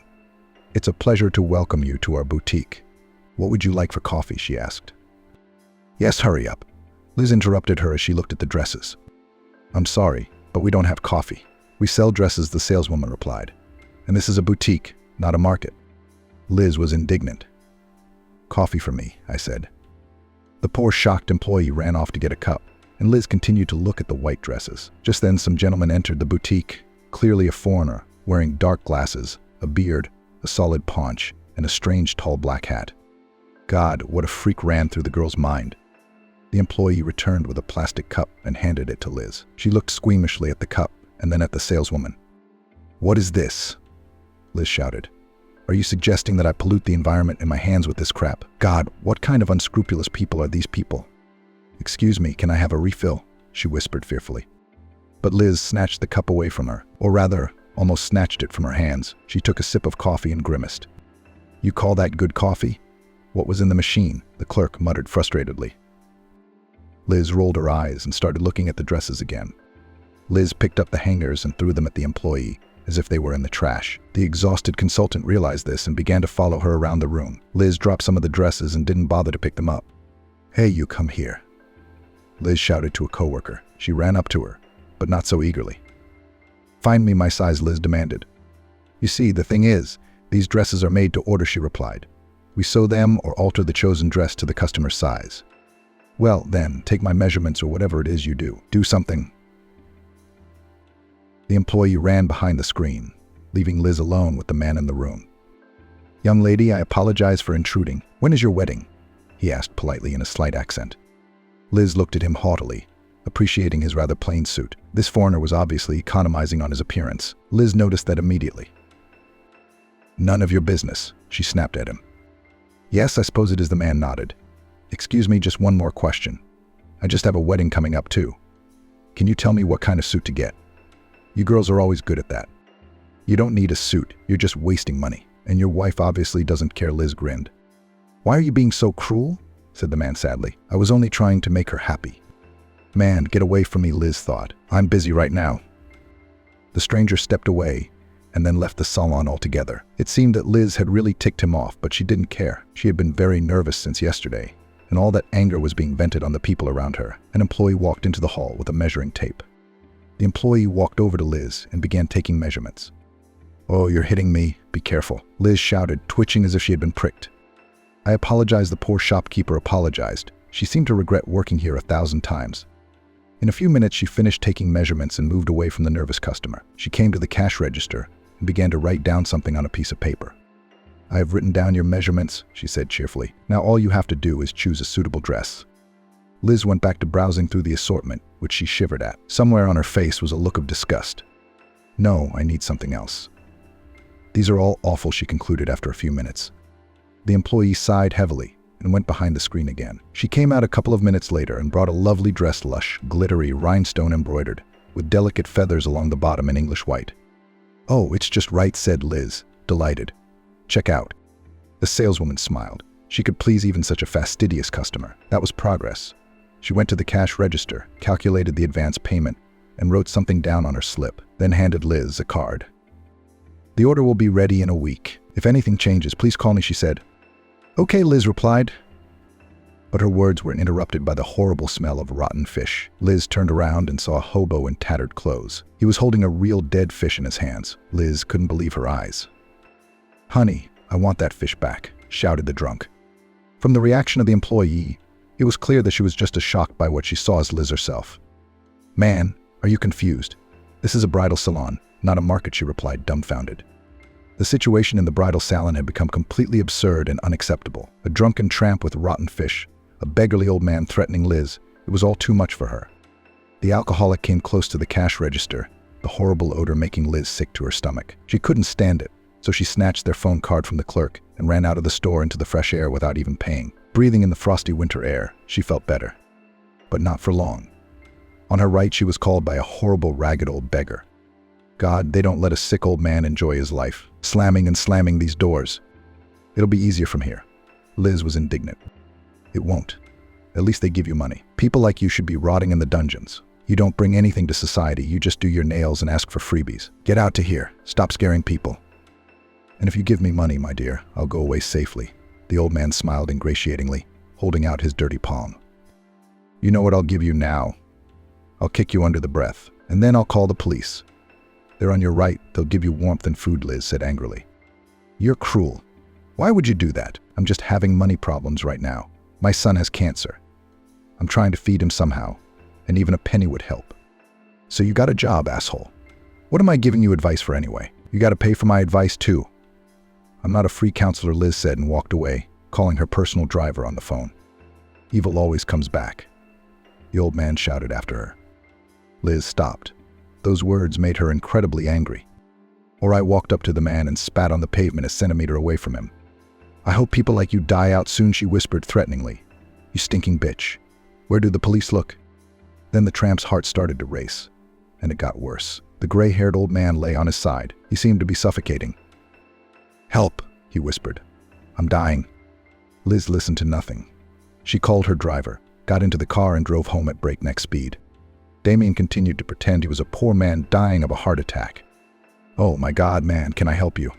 "I need help," screamed the saleswoman while dialing the number for an ambulance on her cell phone. "Oh my God, you must be having a heart attack."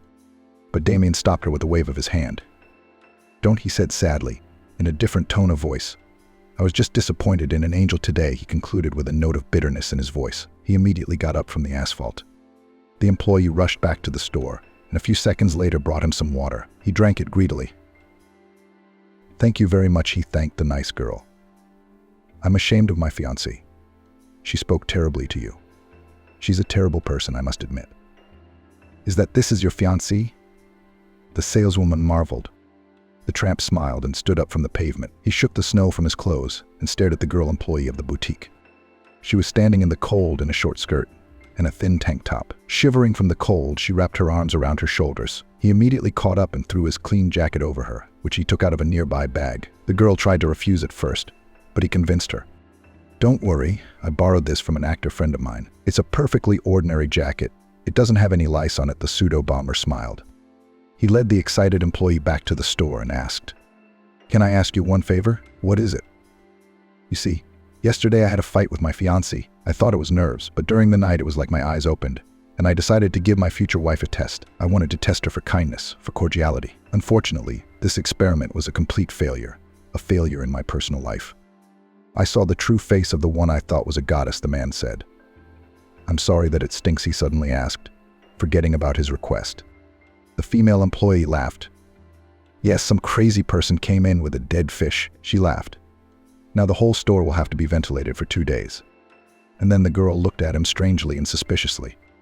"Excuse me, I haven't met you before," she asked.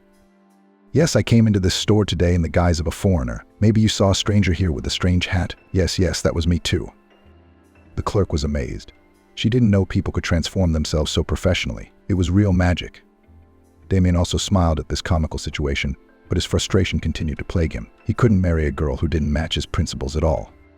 After all, his main thing in life was kindness, but she seemed to only care about his money. She had no empathy for other people. He knew that Liz was now riding in the car with his driver to his ancestral home, but he had time to do something about it. He called the driver, who was also his bodyguard. "Plan B, Jake, Plan B," he said. "Copy that," he answered, and disconnected. Damien realized that the next few hours were going to be the hardest of his life. He really wanted to marry Liz, but he couldn't go on like this. She would be on his neck faster than he could say yes at the registry office. He arrived back at his mansion in the late afternoon. The clock read 10 p.m. He walked through the gate and approached the house. Damien certainly didn't expect to see Liz on the bench. He thought his bodyguard had done everything right. Then why the hell was she still on his property? "Damien," she shouted desperately as she caught sight of his figure. Damien had been raised well enough, so he didn't ignore the girl, but he decided to keep his distance. He walked towards her with a confident gait and looked at Liz with the most serious look, and his face didn't express an ounce of emotion. "Damien, your security guard has the nerve to keep me out of the house. What is this?" "I have to get him fired," she complained. "My security guard has never been wrong, never is. And right now you really can't enter the house," the man calmly explained. Liz's eye even started twitching from nerves. She didn't understand what was going on, and Damien was in no hurry to explain.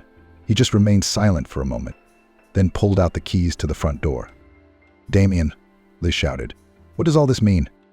Damien had been waiting for that question. Answering it was terribly hard, but it had to be done. He had to act like a true gentleman and leave her handsomely. He stopped in front of her, and then abruptly turned around and looked her in the eye. "Liz," he said confidently, "we can't be together anymore." The light in the girl's eyes immediately faded. The confidence with which she had complained so vehemently evaporated. Fear and misunderstanding took its place. She collapsed on the bench and stared blankly at the stonework of the veranda. Damien was in terrible pain, but he knew it was necessary. He didn't feel sorry for her. She deserved it. However, for the sake of maintaining a sense of kindness, he stepped closer. "Why?" she asked in a huge voice.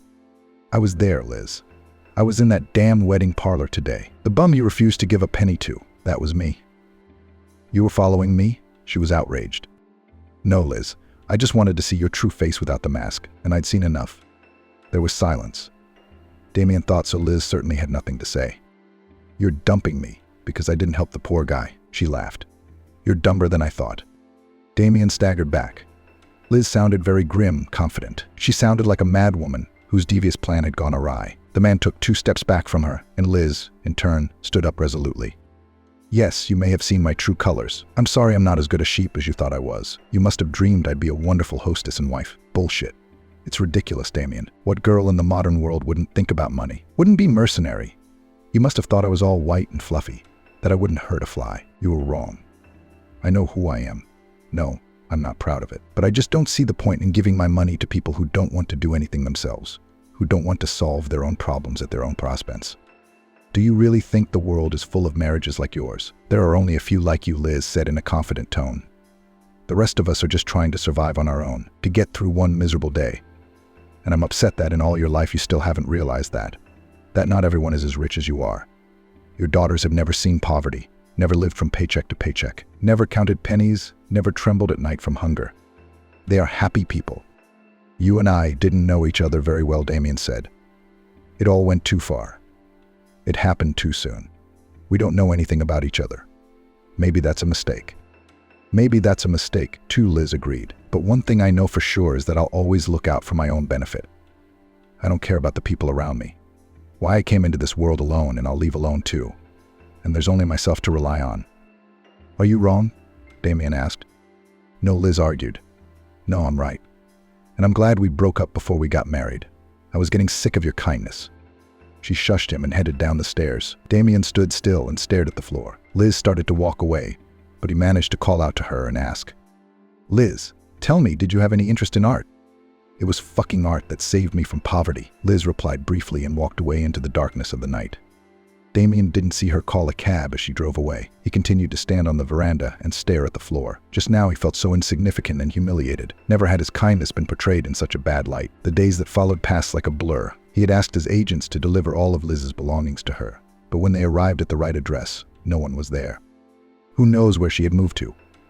But Damien hoped that Liz had started her new life with a clean slate. Though he didn't rule out the fact that she'd run off to find herself a victim again, he thought about her words for a long time. He realized that they had so rarely had heart-to-heart talks with each other, that they hadn't even learned about each other's childhood, about what they had experienced. They knew nothing. It frightened him. How could he propose marriage to a girl he'd known for a month and a half? How his wise head hadn't realized such an obvious thing. It was just awful. A week later, he went to the address of that bridal salon. There was another woman in the boutique. Hello, he said sadly. Can I cancel my order? Hello. Could you tell me what number the order was placed for? Damien said the numbers. The woman looked in her computer's spreadsheet, but found nothing. I'm sorry, when did you place the order? A week ago. Then she asked me to wait and went into the back office. You serve someone named Liz? That's the number. A week ago, I heard someone's voice ask Liz behind the curtain. Yes, a woman came out of the den, followed by the same girl he already knew. Oh, it's you, she exclaimed, recognizing Damien. Damien couldn't hold back a smile. He was pleased that he was remembered by this sweet, kind girl. He was even a little embarrassed. Yes, I wanted to cancel the order, Damien asked. The girl immediately ran to the computer and began to process the cancellation. They were left alone in the room. Did you cancel the wedding after all? She asked. Yes, I had to. We're very different people, as it turns out, Damien replied. Could you tell me your name? The girl asked. Damien, the man answered. The girl nodded. And yours? As if in jest, he asked. The girl looked at him suspiciously at first, then laughed. Kate, she smiled. Kate pulled out some sheets of paper, scribbled something down with a black pen, and handed it to Damien. Fill it out, please, she asked. The girl watched with interest as Damien filled out the paperwork. He was blushing more and more, but he seemed to enjoy it. Listen, are you free on Friday? Kate asked suddenly. For you, yes? Damien answered confidently. 6 months had passed. A lot had changed in Damien's life in that time. He had a real relationship, which he was now working diligently on. He was in no hurry to propose to Kate. She was fine with it. He had finally reconciled with his daughters, and they really liked their father's new girlfriend. She was the real thing, not a cheap fake like Liz. That one, as it turned out later, didn't even have her own name. Her name wasn't really Liz, it was Elizabeth Brown. Kate and Damien matched in character. They had common interests, and most importantly, she was a kind soul, sincerely loved the world, and he reciprocated. Damien couldn't get enough of watching her play with Fred, sit for hours in his huge library, reading avidly with a blanket over her legs. Still, some things in Damien's life remained the same. Every Friday, he sat by the fireplace with Fred and now Kate, listening to classical music and watching the silent stillness of the trees that beckoned with their quiet beauty. Now he felt completely free and happy and thanked fate for having once brought him to her. This girl possessed both intelligence and patience, and most importantly, the warmth of her soul. I am a professional editor with a higher philological education and 20 years of experience. Do you think I'll be able to draw this tree? Kate asked, as they sat under the dark pine needles, each reading his own book. I think it's worth a try, Damien answered with a smile. So Kate took up painting and enrolled in a preparatory course at the Academy of Culture. Liz, on the other hand, achieved her goal. She married a rich German man who was temporarily living in Russia. A month later, he took her to Germany, and there they were married. And 2 years later, Damien married his Kate too. They arranged a simple, quiet wedding without lavish dresses and expensive spending, and everyone in the couple was very happy and content. I'm so glad, Dad, that you found love, Emily marveled. After all their troubles and sorrows, they sat together again in a family circle at Darcy's apartment. She had just learned how to make wonderful pies, so she had decided to celebrate with some good family gatherings. Actually, Damien Matthew said, I didn't give you and Liz Brown a chance. Everyone laughed. I knew it was bullshit. But Kate really is a wonderful girl, and I'm very happy for you. Thank you, my family. Damien wept, letting his feelings come out. Those were just the words I needed to hear. Thank you. And then they continued laughing, chatting, and just having a good time together. And as Damien looked at the quiet happiness surrounding him, he realized that he wasn't alone anymore. He now had everything he could ever dream of. You see, Elizabeth is your daughter, all right, Sharon said in a confident tone as she examined little Holly. She had just turned 2 months old, but she seemed to have grown a couple of centimeters since her last visit. But thank goodness, the young mom exhaled with relief. Thank you, Sharon, for coming right away. As soon as I saw the rash, I started imagining all sorts of horrors. I thought of all kinds of things. And do not need unnecessary imagination, said the pediatrician after checking the arms and legs of the baby for the last time. It is better to call me right away, and then you yourself are nervous, and the child with his mood worry. She feels everything, even though she's just a baby. Right, Holly? Sharon smiled at the baby, and she bounced happily in response. Oh, what would we do here without you? Elizabeth said sincerely, putting her hand to her heart. How good it is that they send such wonderful and caring specialists to us in such a remote area. Sharon said nothing. She smiled politely and began to pack her medical case. The woman turned 35 this year, but she worked and lived in a small southern village lost in the depths of Siberia. For almost 2 years now, Sharon had been assigned a small, bright house and her own office in the local hospital, the only one for many dozens of kilometers around. Despite the fact that Sharon, being a native of Moscow, was accustomed in her work and daily life to completely different conditions, the modest and somewhere even harsh life of the Siberian wilderness did not frighten her at all. The woman found in such an existence a kind of special spirituality, like that felt by monks, praying in their ascetic cells in ancient monasteries. Sharon. Wait. The pediatrician heard a familiar voice behind her. Charlotte. A kind-hearted, blonde-haired woman who worked on a local farm was hurrying toward her, carrying a large, labeled can. Charlotte, don't shout like that. You mustn't shout. You might fall, she said, looking at the woman rushing toward her. The milkmaid only waved her hand. What can I do? We're all used to it here, Charlotte said, puffing out her breath after a brisk walk. Sometimes you rush in at dawn, don't you? You think she'll be all right, especially if she's expecting a calf. Sharon, I brought you some fresh milk, said the villager, holding out a can to the pediatrician. It was a particularly good milk yield. No, Charlotte, no need, tried to refuse the doctor.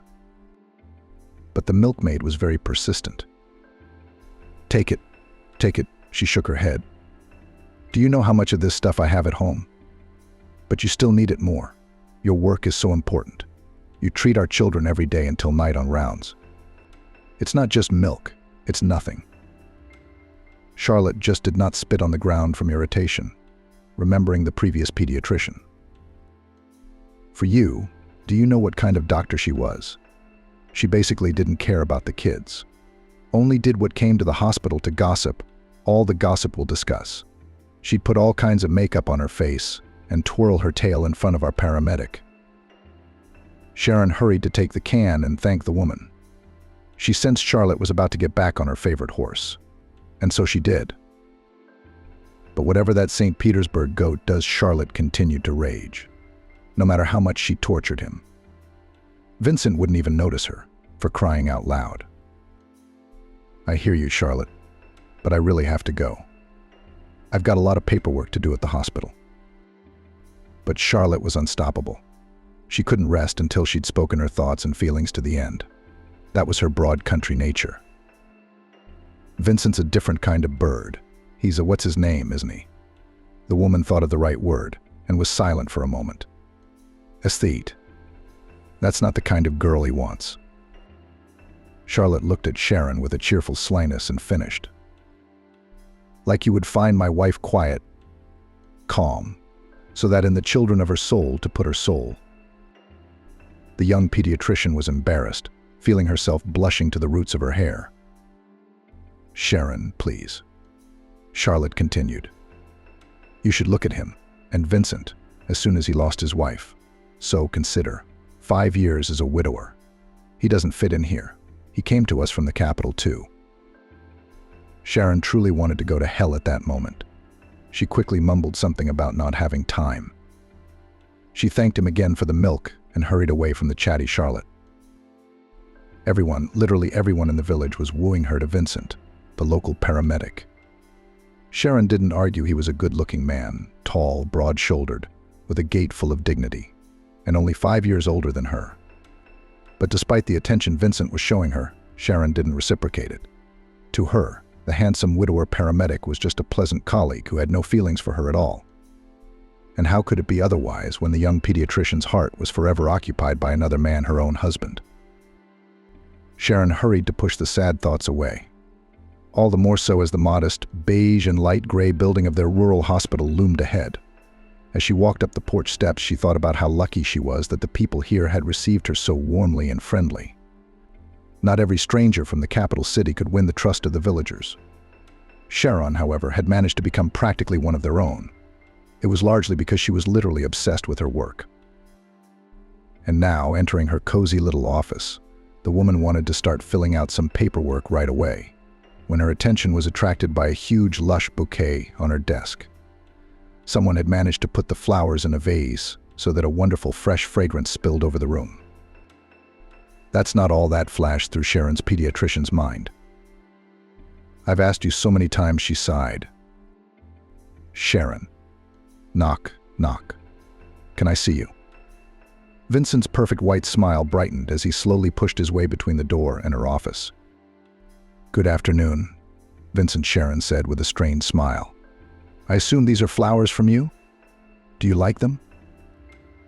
I thought I'd cheer you up a little. You've been looking a little sad lately. Are you all right? Sharon put the bouquet under the table and exhaled confidently. The bouquet is beautiful. You didn't have to go to all that expense. She turned her gaze back to the flowers. It was enough to wish me a good day. We've been over this, Vincent. I'm very much against any kind of attention in the workplace. Outside of work, too. Vincent's smile faded a little. But the man had no intention of giving up without a fight. You know, Sharon, sometimes I think you're teasing me on purpose, the paramedic said without changing his face. I just don't understand why you're doing this to me. To be honest, I'm starting to run out of ideas about what else I could do to please you. Sharon looked tiredly at the persistent suitor. Vincent, how many times do you have to do this? How can I explain to you that there can be nothing personal between us? I know it's hard for you to accept the fact that I don't want to go out with you. But let's face it, we just want different things out of life. Our personalities don't match. Sharon looked at the paramedic pleadingly. She'd lost count of the number of times she'd tried to explain such seemingly elementary things to him. It's because you still love your husband, the man asked her painfully. Vincent knew that Sharon didn't like to talk about her past life in the capital, and yet he never missed an opportunity to remind her of her reasons for moving to Yelchihu. Sharon's face instantly became impenetrable. I'm sorry, Vincent, but I'm really busy right now. I'm afraid we have nothing more to talk about. I understand your feelings as well as anyone, Sharon, Vincent said in a serious tone. Believe me, I've been where you are. But sooner or later, you're going to have to get back to real life. Sometimes we have to accept the fact that our nearest and dearest are gone. By letting go of the situation, you can finally look around you and see that there are people around who care about you. I'll be waiting for you.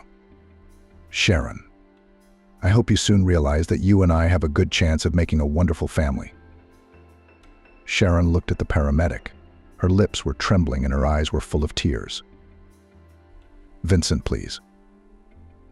The woman cried out, pale, unable to contain her emotions, and then she burst into a womanly sob, dropping her head into her hands. Cry, Sharon, cry, Vincent said softly as he left her office. Maybe tears will sober you up. How many times do you have to act like a lady of steel? The woman didn't answer him. She just couldn't talk right now. So the paramedic had to leave her, leaving Sharon with the solitude she wanted. Sharon's mood was completely and utterly ruined. The pediatrician spent the rest of the day filling out the medical records of her young patients and their mothers, as well as seeing the babies in the hospital. The young woman tried to behave as usual, friendly and polite. However, there were cats on her soul. A familiar dull ache, coupled with intense anxiety, had begun to gradually fill her heart ever since Vincent had made her think of her husband again. Ryan, she said to him mentally every time she felt unbearably tormented. I believe we'll meet again. Let others say whatever they want. Remind me that you're probably not alive anymore. I don't believe it. I don't believe it, and I never will. You're so strong, so brave. You couldn't just die then, you couldn't. In the evening, getting ready for bed, Sharon sat for a long time in front of the mirror, looking at her face, which had stopped from heavy thoughts and worries. Who would have thought that in just 3 years the once young, energetic Sharon would suddenly turn into a grief-stricken woman whose gray hair, openly competing with the silver threads in her once perfect dark blonde hair, made her look much older and more serious than she really was. The young pediatrician used to love to read before bed, not professionally, but the most popular fiction she could get her hands on. Favor, in those days, living in the capital, the girl did not lack books. Here the maximum that she could afford was the magazine Bulletin of Medicine, and that by subscription, which she had so thoughtfully registered at the post office on the very day she moved to the village. No online store had ever delivered books to such a remote region. Yes, to be honest, Sharon was no longer drawn to the twisted detective stories or the magical adventures in a love story that she had once loved so much. The world had long ago lost all color for her, and only her work had kept the woman afloat. Immersing herself in the problems of newborns and their young, and sometimes not so young mothers, Sharon thus quenched her own pain, which every time stung her in the very center of her soul. It was worth it for the woman to remember that she herself was incapable of having children. Sharon stood up from the table where the small mirror stood, and out of the corner of her eye she noticed how thin and unattractive her figure had become. The expression that love dries a lonely woman dry described her at that difficult time in her life. She was lonely, and she loved with all her heart and soul, wholeheartedly and boundlessly one and only one person, who most likely was no longer alive. But pediatrician Sharon Kuznetsova couldn't even bear the thought of, as Vincent put it, resigning herself to letting go. Despite all the blackest moments of her reflection, there was still a faint hope in the same heart where the unrelenting pain now lingered. The hope that lifted Sharon in the morning every day and made her believe that one day she would hear the familiar warm voice of her adored husband. That night the woman could not sleep a wink. She kept returning her thoughts to her past, to those wonderful and easy years when she and her husband were truly happy, and nothing had marred their quiet family joy. They had made great plans for the future, and were completely unaware that all their hard-won happiness could collapse in an instant. Sharon felt tears running down her cheeks again. "Oh my God," the woman whispered to herself. "Ryan, honey, I'm sorry I'm such a sentimental fool." before the inner gaze of poor Kuznetsova again involuntarily flashed colorful pictures of the years lived with her husband, gradually plunging the woman into a strong, but so simultaneously beautiful and sad dream, which the healer of children's diseases would prefer not to see at all, so as not to be even more emotional after her imminent awakening. Sharon had once had a very different life. Bright lights of the capital, work in one of the best clinics of the city, weekend meetings with her friends, and shopping trips to fashionable boutiques. All this was an integral part of the young pediatrician's daily routine. Sharon was born into a good and respected family of doctors. Her mother worked in gynecology all her life, while her father was one of the leading surgeons in Seattle itself. The girl always saw the example of her parents in front of her eyes. Strong, purposeful, they went straight to their goal and achieved everything themselves, thanks to their own diligence and natural talents, as well as the desire to constantly learn and develop in their chosen field. But besides all this, they also loved each other without memory, despite the fact that they lived together for almost 25 years. Their daughter dreamed of continuing the noble dynasty of doctors, choosing for herself the direction of pediatrics. Thus, Sharon was able to combine in one profession at once two of her passions, medicine and work with children. The girl studied easily and with pleasure, and easily graduated from medical school with honors, after which almost immediately got a job in one of the best consultations in the city. From there, she slowly moved to an excellent private clinic, where she worked for the next few years, gradually improving her professional qualifications. She met Ryan as a mature and self-sufficient young woman. She was 26 years old at the time. The young employee of the rescue service conquered Sharon by his strength, virility, but at the same time softness and kindness. Sharon had never met a man as understanding as Ryan. At that time, she had already had several unsuccessful romances, and she was disappointed in the opposite sex, intending to devote herself fully to work alone. That year, she and a couple of other specialists from the clinic were sent under a general quota for training in the so-called survival course. And that's where the girl first saw her future husband. The muscular blonde instructor immediately made her heart beat faster. His neat 3-day stubble looked so natural, but at the same time stylish, that Sharon involuntarily thought to herself, is he not watching her in some special way to keep her in such an attractive condition for all women? Being naturally shy and modest, Sharon didn't know for sure if this amazing young man would pay attention to her. So she simply continued her studies, trying to focus on the main thing she'd been sent here for. "Did you like our handsome instructor too?" Sharon Tora, her roommate in the student employee dormitory and part-time young gynecologist, prodded her. "Now that's the kind of guy who's got some dignity. I've seen the way he carries himself. Like he knows he's got manners superior to any of us. We'll be on the hook in no time." "You got it, Tora." Sharon shrugged it off. She felt the color flood her normally so calm and clear face. "What are you talking nonsense again?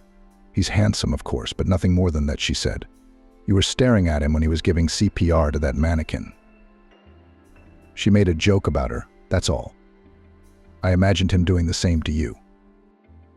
Tora rolled her eyes dreamily. Sharon just pressed her lips tighter together, looking down at her adorable nose. "Fuck, Tora. You look like a grown-up girl, but you're acting like a teenager, honestly. It's disgusting." "What's disgusting? You think if you act like a saint, he'll pay attention to you right away." Tora easily straightened her curly hair with her fingers. "You have to be brave, Sylvia. Now, men have long ago not modesty in women appreciate, and what is scientifically called initiative. Let others take the initiative." "I'm a fan of more classic courtship," Sharon said calmly. "If we're to meet, he'll be the first to announce his intention. And I, as a decent girl, will see if I should build a relationship with him, or if he's just a frivolous man, in a word." Tora shook her head reproachfully. "That's why Peter and Nick both ran away from you with their heels glistening. You're too picky. Do you think long and hard before you make the first move? Look, Sylvia, there's a lot of pretty girls here besides you and me. They might be ahead of you." "I don't want him." "Tora, calm down." Sharon had no stomach for it, but then she felt her heart racing, as if she were already jealous of Ryan's jealousy of some ephemeral other hottie her roommate had just told her about. All right, I'll shut up," Tora smiled, turning in her bed to her other side and adding, "Tomorrow we have our final class." There it is, your chance, take it. Or are you going to miss out on your happiness again? Sharon didn't say anything. She just turned her back to the wall. Her face burned like she'd been rubbed with red pepper. Her heart was galloping in her chest, so that she thought Tora would hear that strange sound in the silence of the night room. It was the first time since their last breakup, or perhaps in her entire life, that Sharon had felt such strong emotions toward a complete stranger. What nonsense, the girl said to herself. Brian's? You haven't exchanged a word with him in 2 weeks, and already you're asking him to marry you? You fool, go to sleep. Tora's right. Tomorrow's the big day, the last class, which she needs to pass with flying colors. And she came here for a reason? With such exciting thoughts, the girl fell asleep that night. Strange as it may seem, the next day went quite smoothly. Sharon passed the exam with a solid A and was preparing to go with the other girls to the creative evening, organized for them by the base staff. At the moment when the girl was scrutinizing herself in the mirror, trying to make sure that the dress she had chosen was not too short for such an event, a quiet knock sounded at the door of her room. Come in, who's there? The girl shouted into the hallway, while adjusting the massive round earrings of silver and enamel in her ears. Someone silently came inside and stopped behind Sharon's back. The girl flinched when she saw a familiar, but unexpected reflection in the mirror. Is that you? God, you scared me, Sharon exclaimed, turning around.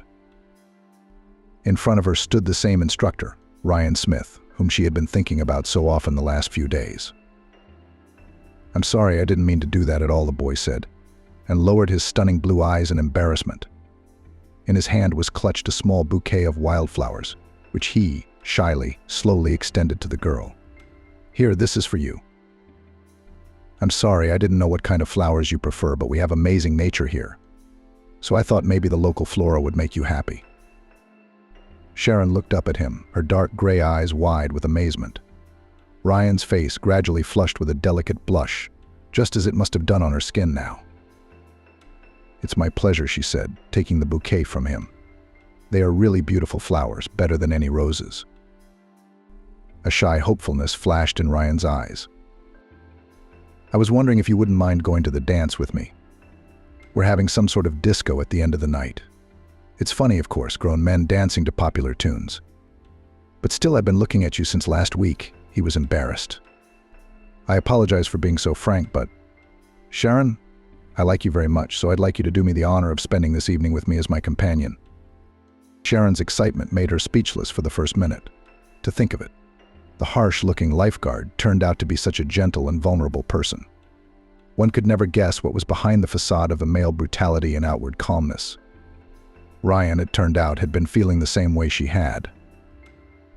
Of course I'll say the honor, she replied jokingly, and smiled sweetly at her chosen one. Just promise me that you won't smoke too much. You know, there is nothing worse than a partner who smokes before the dance. I just can't stand cigarette smoke very well. Ryan's face lit up with a bright and pleasant smile. That's a wish I can easily fulfill by pretending to be a fairy genie, the young man said. He folded his hands in the typical genie gesture and bowed slightly to Sharon. Sharon didn't know where to put her embarrassment. God, forgive me for this indiscretion, she exclaimed. I should have known that many of your employees are in favor of a healthy lifestyle. It's just that both of my previous admirers were not averse to the occasional cigarette. And it was a pain in the ass for me. Sharon looked into Ryan's blue eyes and bit her tongue. Who was she to bring up past men? But today the lifeguard took her words to heart. He didn't seem at all embarrassed by the mention of the girl's past romances. Ryan, giving her his elbow like a real gentleman, took her straight to the local house of culture, where the lifeguards had already prepared a wonderful concert for all the students with jokes, poems, and even songs of their own composition. Sharon liked the latter very much and made a great impression on her. That evening the girl listened to a real bard's song for the first time. Thank you for this wonderful evening, she thanked her companion when the dance was over and they slowly walked under the blossoming apple trees to the girls' dormitory. It's been a long time since I've felt so, I don't know, so free. I guess it was so easy to get away from the daily routine and the ubiquitous hustle and bustle. Yeah, Ryan said, agreeing with her. I've always felt that this place has a special energy. It's like nothing special, just an ordinary base in the suburbs. But once you get a few kilometers away from the city, it's like a whole different world. No high rises, no shopping centers. At every step there is only a quiet, measured life, where everyone can find his real place. Sharon looked at Ryan and couldn't believe her happiness. Here he was, the man who understood her inner state more than anyone.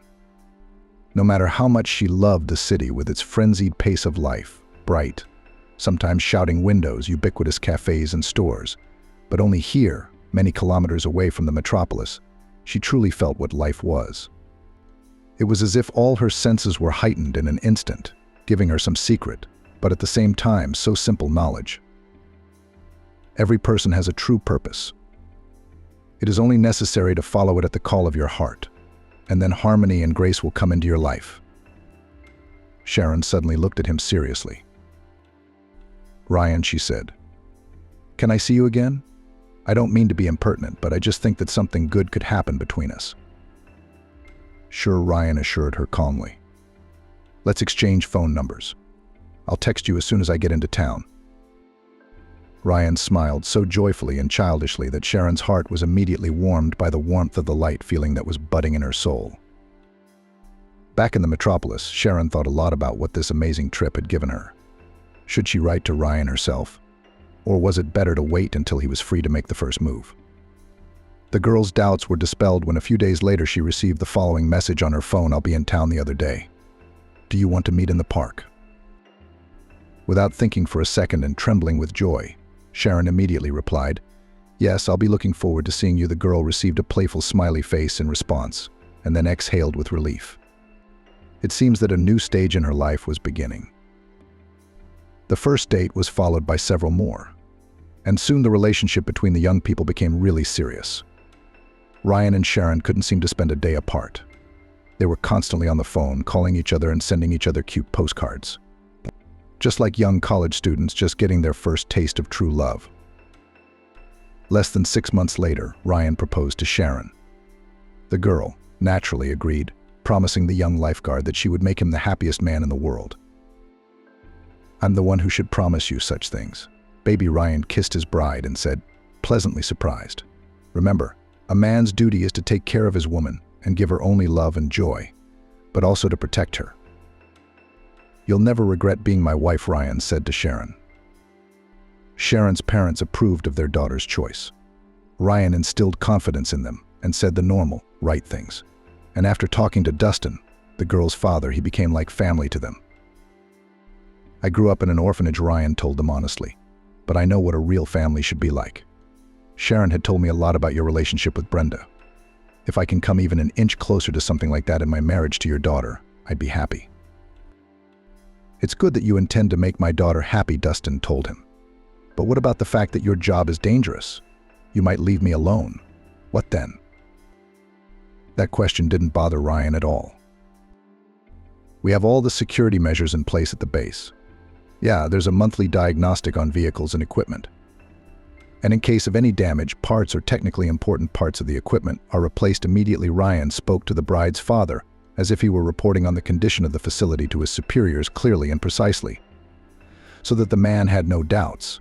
His job, though it entailed a risk to life, they had everything they needed to avoid that risk. As for Brenda, she accepted her future son-in-law as if he were her own son. The woman was worried that Ryan, being from an orphanage, had not received enough maternal warmth in his childhood, and therefore at every opportunity she tried to feed the young man with homemade pastries or hot soup. "Try this bread," Sharon's mother said, setting a plate of her specialty soup in front of Ryan. "I made it especially for you. I had a feeling you and my daughter would drop by today." Ryan was embarrassed to refuse, even though Sharon's mom's soup seemed a little heavy for him. As he thanked Brenda for the treat, he chuckled at Sharon, who also understood, but couldn't stop her mother's kindness. "I don't suppose you've ever had soup like this before." Brenda continued to fuss over Ryan. "Sharon can make it too. Don't forget to remind me more often. She's been doing nothing but eating on the run lately with her job." "She can't do that now. She's getting married, after all." and now it is already normal for him to feed and eat well, so that the baby you have soon. Sharon blushed like a boiled lobster. Come on. What baby? What baby? We're not married yet. We're not even getting married for another month. Ryan and I wanted to live a little for ourselves before we thought about kids. There was an awkward silence. Ryan looked expressively at his fiancée and then at his parents' disappointed faces. A little bit. How long is this going to take? Brenda asked with sadness in her voice. I hope you won't be one of those modern couples who think it's better to have 3 cats, a dog, and a parrot than to have a couple of big kids. You're not one of those, are you? What? No, of course not, Sharon exclaimed immediately. I can't believe you would think such a thing. Ryan and I are perfectly normal people, and we're going to have kids. Just not so soon. I want to work a little longer, to finally realize I'm a professional first. Honey, there's nothing stopping you from pursuing your interests in pediatrics and being a mom at the same time, Dustin said reasonably. We're not old anymore, and we'd like to nurse our grandchildren while we still have the energy. All Sharon wants to say is Ryan suddenly joined the conversation, that she and I have decided to wait a year or 2 until we decide we're ready for a baby. No one's talking about taking away the joy of having grandchildren, Dustin, his future son-in-law, reassured him. Well, if that's the time frame we're talking about, that's fine, Dustin chewed his lip. All right. You can live for yourself for now. Just don't take too long. Sharon's at the right age. There's no telling what kind of pregnancy complications might arise if she wanted to have a baby after 30. Sharon clutched the spoon as hard as she could. As much as she loved her parents, such concern about her condition and the possibility of giving birth made her slightly panicky. The girl had always known she wanted to be a mother, but she wanted to decide for herself at what age and exactly how that would happen. Her father and mother kept pushing her, scaring her that her childbearing age had already crossed, in their opinion, all reasonable boundaries. Sharon still had fresh memories of how upset Brenda had been when she had broken up with her last boyfriend. Or rather, the real reason for her upset had not been her daughter's personal tragedy, but the fact that she hadn't thought to get pregnant by her boyfriend so that she could, as her mother had put it at the time, have a baby for herself and thereby bring closure to their family. Sharon felt Ryan squeeze her other hand under the table. His gaze seemed to say to her, "Calm down, this doesn't change anything. We're still going to do things the way we want to do them." Sharon smiled at her fiancé and thought again about how lucky she was to have met a man who truly understood her. Sharon's wedding was modest. On the groom's side were only a few of his best friends from the squad. On the bride's side were friends, relatives, and a couple of her father's good friends, who had been specially invited from the Department of Health. Sharon and Ryan had decided on purpose not to have a lavish celebration. They were going to use some of the money they had saved for the down payment on the mortgage. Young people dreamed of their own apartment, as Sharon all this time lived with her parents, and Ryan and et al. On a rented apartment. However, Brenda and Dustin gave the couple a royal gift for the wedding. Here, Dustin said to Ryan, handing him the keys to their new apartment. It's a 2-bedroom in the center of town, close to the subway. 10 minutes and Sharon can easily get to the clinic without traffic. And you'll be able to take a shortcut to your job, too. Ryan didn't know how to thank his father-in-law, so he just hugged him tightly. Thank you, Dustin, the groom said sincerely. If you only knew how grateful we are.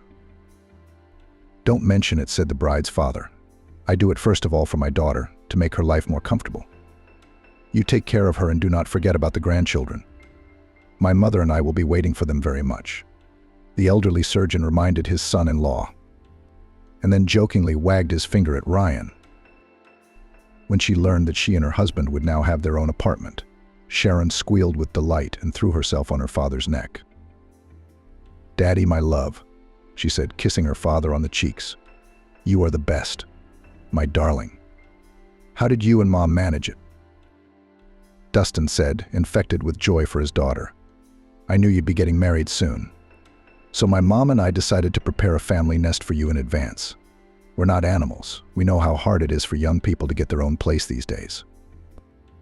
Sharon and Ryan felt the happiest they'd ever felt. They bravely looked forward to the future and believed that a long and wonderful family life was ahead of them. The first 2 years flew by like a blink of an eye for the young family. Sharon worked at the clinic all the time, and in the evening she turned into a desperate housewife, always cooking something delicious and unusual to please her husband, returning late at night from his dangerous service. Ryan, on the other hand, was constantly on the road. He had been in all kinds of extreme situations. Sharon, of course, worried about her husband with all her heart. And every time she waited with bated breath for a call from him. But God willing, everything was fine, despite the fact that Ryan had to pull people out from under the rubble, and for zealous fishermen chase away from the pond that was half standing, and much more. And then a joyous event happened in their family. One evening, when Ryan returned from work, Sharon met him with eyes burning with happiness and slyly glittering. "What is it, honey? What's wrong?" asked his beloved wife. "I have a surprise for you," Sharon told him confidentially and pulled him into the living room. There on the exquisitely set table, Ryan was waiting for a festive dinner, which he had not received from his wife for a long time. In the center, a large French baked chicken and wine awaited him on a huge porcelain platter. Nearby in pots lay boiled sweet potatoes and corn and fresh seafood, which Sharon had thoughtfully laid out on a separate platter. On the other side of the table, appetizing fruit was in a tall vase, and a bottle of excellent wine stood next to it. And for some reason, a carton of orange juice. "Wow," Ryan marveled sincerely. "We're having such a party for some reason." The man kissed his wife and looked at her questioningly. "Did you get a promotion?" "Well," Sharon said evasively, "you could say that. Just not as much of a promotion as you'd think." "Yes," said the husband, intrigued. Then his wife sent him off to wash his hands while she laid out clean napkins. She really wanted to make this evening memorable for them for a long time, and for that everything had to look just perfect. "But what's the surprise?" Ryan asked a little later, when she sat him down at the table and put the steaming chicken on his plate. "I'm all excited to find out." Ryan jokingly jingled his fork and knife, showing that he was both very hungry and waiting for his wife's response. "I'll tell you everything now, just for starters." "Open the juice and wine, please. I can have juice." Ryan didn't understand his wife's hint at first and started calmly unscrewing the cork from the bottle of wine. "Wait, why do you want juice?" When it suddenly dawned on him. Sharon tried unsuccessfully to suppress a smile, but she could feel herself starting to blush again. She covered her lips with her hand and looked at her husband eloquently. "You mean you're pregnant?" Ryan asked quietly. Sharon lowered her eyes, then nodded affirmatively. "God, baby, we're having a little one." "Oh, honey, sweetheart, I'm so happy," he exclaimed. "And I'm going to be a father, a father." Ryan almost dropped the bottle, trying to jump up from the table and hug his wife. When he succeeded, he twirled Sharon in a joyful waltz. The young woman laughed and never took her eyes off her beloved husband for a moment. "How many things do we have to do with you now?" hastily said, excited by the happiness of parenthood man. "We need to decide where the nursery will be, the crib to choose. Have you told your parents yet?" "Not yet," with a laugh, shaking her lush hair, his wife answered him. "We'll tell them together when we go to Mom and Dad's next weekend." Ryan nodded understandingly. "God, Sharon," I thought, "this is happiness. A loving wife and a hot dinner every day, a loyal support system. But this is something else entirely. I love you so much, my darling. I love you so much." Or Ryan and Sharon. An exciting but beautiful day began. Everything seemed to be the same as before, but now every evening they were together doing things inherent in all future parents. Together they chose a stroller for the baby. They dreamed how they would paint the wall to which they would put the baby's cradle. They argued about whether it would be a boy or a girl, and what name they would give their future baby. One day, when Sharon was already 3 months pregnant, she and Ryan decided to spend a cultural weekend, and therefore went to the theater. There was a new production of the opera The Flying Dutchman, and Sharon really wanted to see it. The play struck a young woman with its scenery and the powerful play of actors. The evening promised to be unforgettable, because after the theater, Ryan offered to go to a restaurant. "But after such a 3-hour spectacle, you and I should definitely have something special to eat," Ryan said cheerfully to his wife as they left the theater. "You must be awfully tired. I'd be a terrible husband if I made you cook something at home after all this." No, let's go eat somewhere nice. If you do that, you'll be the perfect husband, Sharon agreed. Honestly, I'm ready to eat an elephant right now, or at least a hippopotamus. Those tiny sandwiches in the theater cafeteria didn't impress me at all. Dinner went great. Sharon was getting ready to remember it as one of the most beautiful nights of their lives when the unthinkable happened. The couple was on their way out to the parking lot. Ryan had hailed a cab, and it should have been here any minute, when three strange men blocked their way. Judging by the dilated pupils and peculiar odor, these types were clearly under the influence of alcohol or some kind of substance. All three had tattooed arms. "Guys, look at the lovebirds," one of them shouted to the others, and the group instantly began to study Ryan and Sharon. Ryan realized at once what was going on. He threw up his hands in a peaceful manner. "Hey guys, don't worry. Let's break this up amicably. We don't need any trouble." He pulled his wallet out of his jacket pocket and took out all the cash he had. Everything he had. "Guys, really take it, go with God. My wife and I just want to go home." That's all Ryan said as calmly as possible. But Sharon, frozen in terror, could feel how tense her husband was. The tallest of the three, obviously the leader of the gang, glanced at the small sum Ryan was offering him. Then he took a couple of steps toward Ryan and snatched the money from his hands in one swift movement. Like a monkey finding a new toy at the bottom of its cage, the bandit jumped up and down in front of his henchmen. "Look," he waved the bills in front of their faces. "The people are understanding nowadays. I'm glad I like it."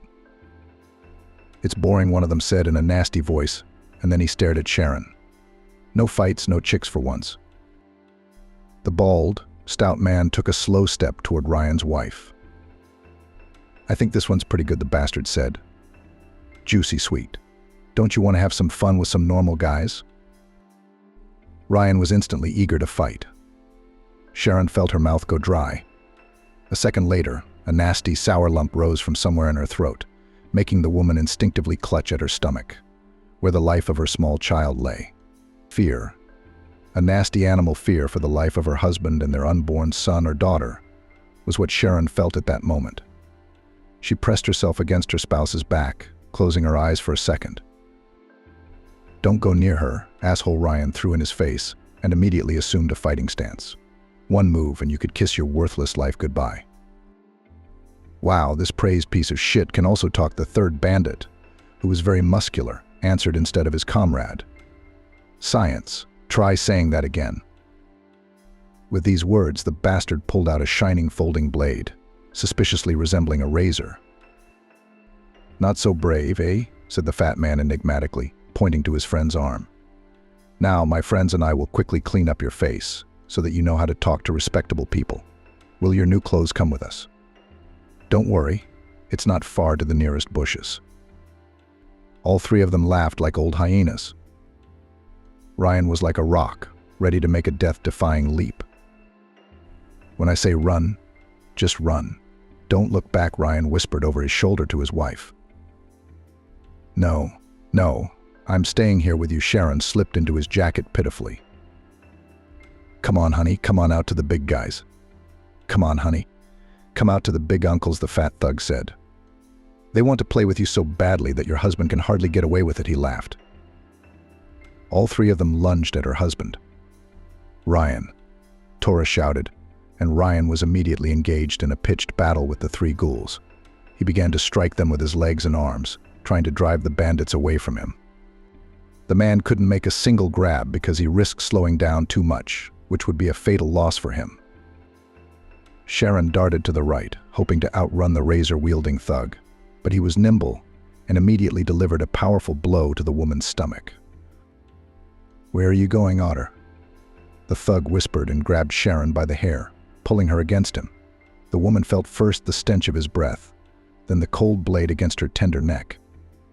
"Ryan," she screamed, and Ryan immediately lost his guard, taking a crushing blow to the jaw and falling to his knees. "No," Sharon shouted in desperation and kicked him in the groin with all her might. Despite the pain in her stomach, she couldn't let the criminals kill her husband. "She's going to fucking kill him in front of her," the lanky guy shouted, and he and the fat guy started kicking Ryan in the stomach and head area. Sharon managed to escape from the fat man's death throes for a second, but he managed to slash her across the chest with a razor. Lowering her head, the girl saw a scarlet rivulet pouring down her light-colored dress. "Come here, you bitch," the villain growled, and with a short thrust, he jammed the weapon right into Sharon's stomach. In an instant, the world around her became one big blurry blur. The pain was so unbearable that Sharon forgot how to breathe as she whispered her husband's name one last time. She collapsed and fell into darkness. Sharon was consciously aware of the squealing of police sirens. Apparently, the restaurant staff had heard the noise in the backyard and called the police. An ambulance came with them, but Sharon didn't see that. She was surrounded on all sides by a clammy, cold darkness. "Sharon. Sharon, can you hear me, sweetheart? Is it me, your husband Ryan?" It was with great difficulty that Sharon opened her eyes. Above her was a perfectly white ceiling that at first even blinded the woman with its light. Next to her, she heard a nasty beeping sound. It was her condition being recorded by special medical devices. Sharon felt a long plastic tube inserted into her nose and cool air flowing through it. Then the woman felt someone gently and tenderly squeezing her hand.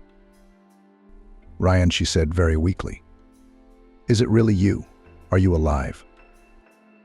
Leaning over her, her husband's face confirmed it. "I'm a tough nut to crack, thank God.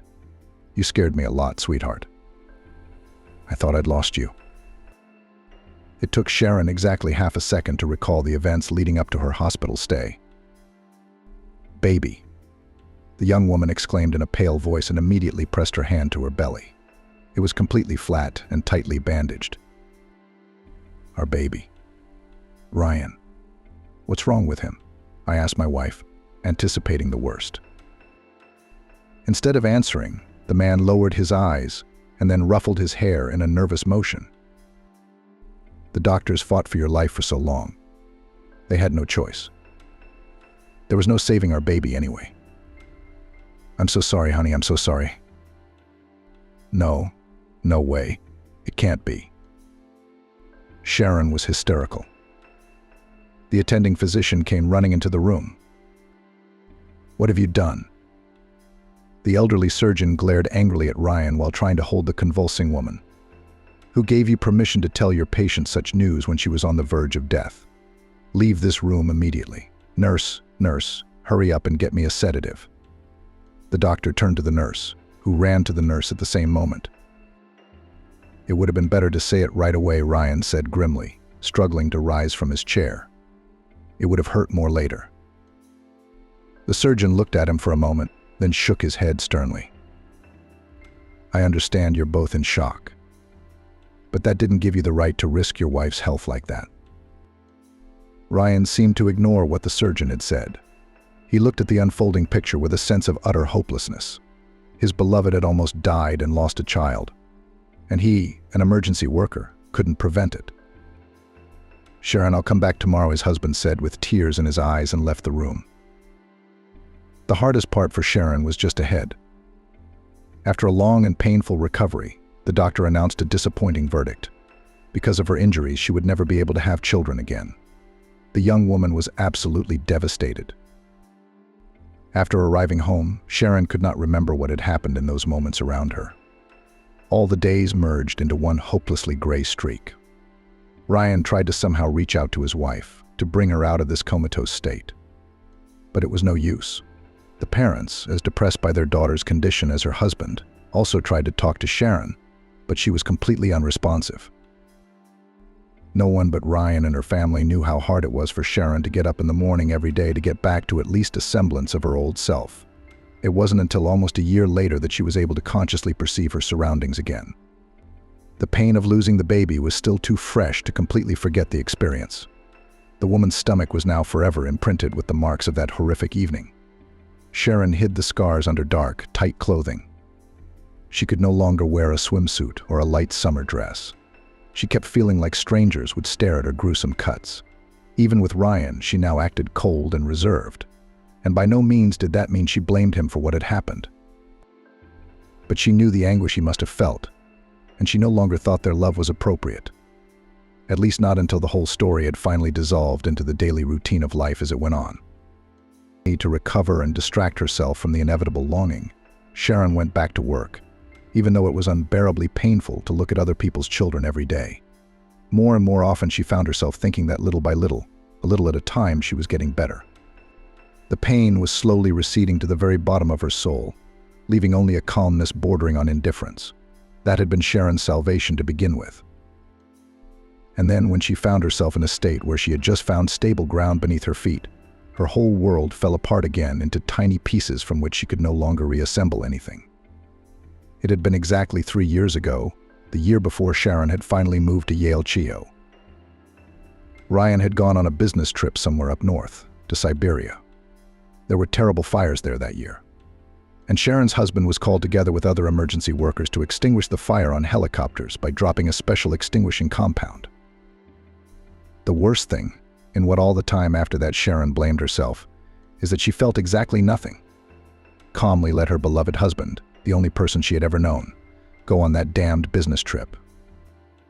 2 days after Ryan left, she got a call from an unknown number. "Hello," Sharon Clark said, an unfamiliar male voice. "Yes, it's me. Who am I speaking to?" "This is Captain Leo Stone of the emergency response team. Your husband, Ryan Clark." Sharon's heart immediately dropped into her stomach. It made it hard to think, not just to speak. "Yes," the woman said softly. "Sharon, be strong.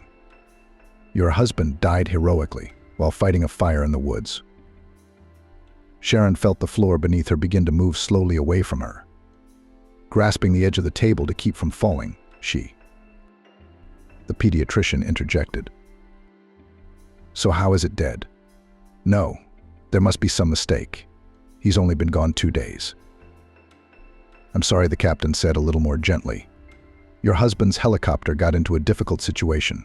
One of its blades failed, and then the whole apparatus fell into the river. We found the body of one of the pilots at once, but your husband must have been carried down the river by the current. Our divers are already checking the area." Something inside Sharon twitched weakly. Maybe it was the last strings of her nerves. "Wait, are you saying that Ryan's body hasn't been found yet? Wait, but that could mean he had a chance. Maybe he's still alive. Maybe he's washed ashore somewhere and needs help." There was a sad sigh from the phone. "If only it were that easy," Sharon Leo answered her. "There was a lot of height from which they fell. Plus the damage to the helicopter is such that, in general, if I were you, I would not have any illusions. But our team is doing everything necessary to comb the area as efficiently as possible." Sharon answered the captain coldly and firmly. "Luckily, Captain, you're not in my shoes and you're not likely to ever be. I'll be on the first flight as soon as possible. I want to be personally involved in the search for my husband." "I suppose so, Sharon, but you don't need all this. I promise you," Leo warned her paternally. But the lifeguard's wife was a stubborn person when it came to keeping her family together. "Let me decide for myself what I do and what I don't want to do. Captain, give me the address, I'll be there." Having warned her parents and superiors, the woman went into the heart of the taiga with members of the search and rescue team. Sharon searched the forests, but there was no sign of Ryan. "I told you you'd only be wasting your breath with this," Captain Stone lamented Sharon's arrival. "We haven't accomplished anything anyway," Sharon told the captain. "No," Sharon told him firmly. "My husband will be considered missing until you find his body. Only then will I accept that he's dead. Until then, you must keep searching as long as you can." An exhausted Sharon returned to New York. The search for her husband continued for several more months, but all was in vain. Finally, the woman came to a difficult decision to abandon everything in the capital and move permanently to a remote taiga village. That's exactly what Jilburi turned out to be. "Daughter, think about it," Brenda begged her, depressed by the situation. "I understand your grief over losing Ryan. He'll always be in your heart. But you don't just want to leave your job and your home. You want to leave us?"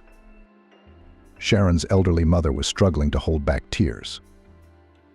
"Mom, I'm sorry, but this is the only thing I really need right now," the pediatrician explained to her. "I can't stay here anymore. It reminds me of how much he and I had, how much we had in common and how much we lost."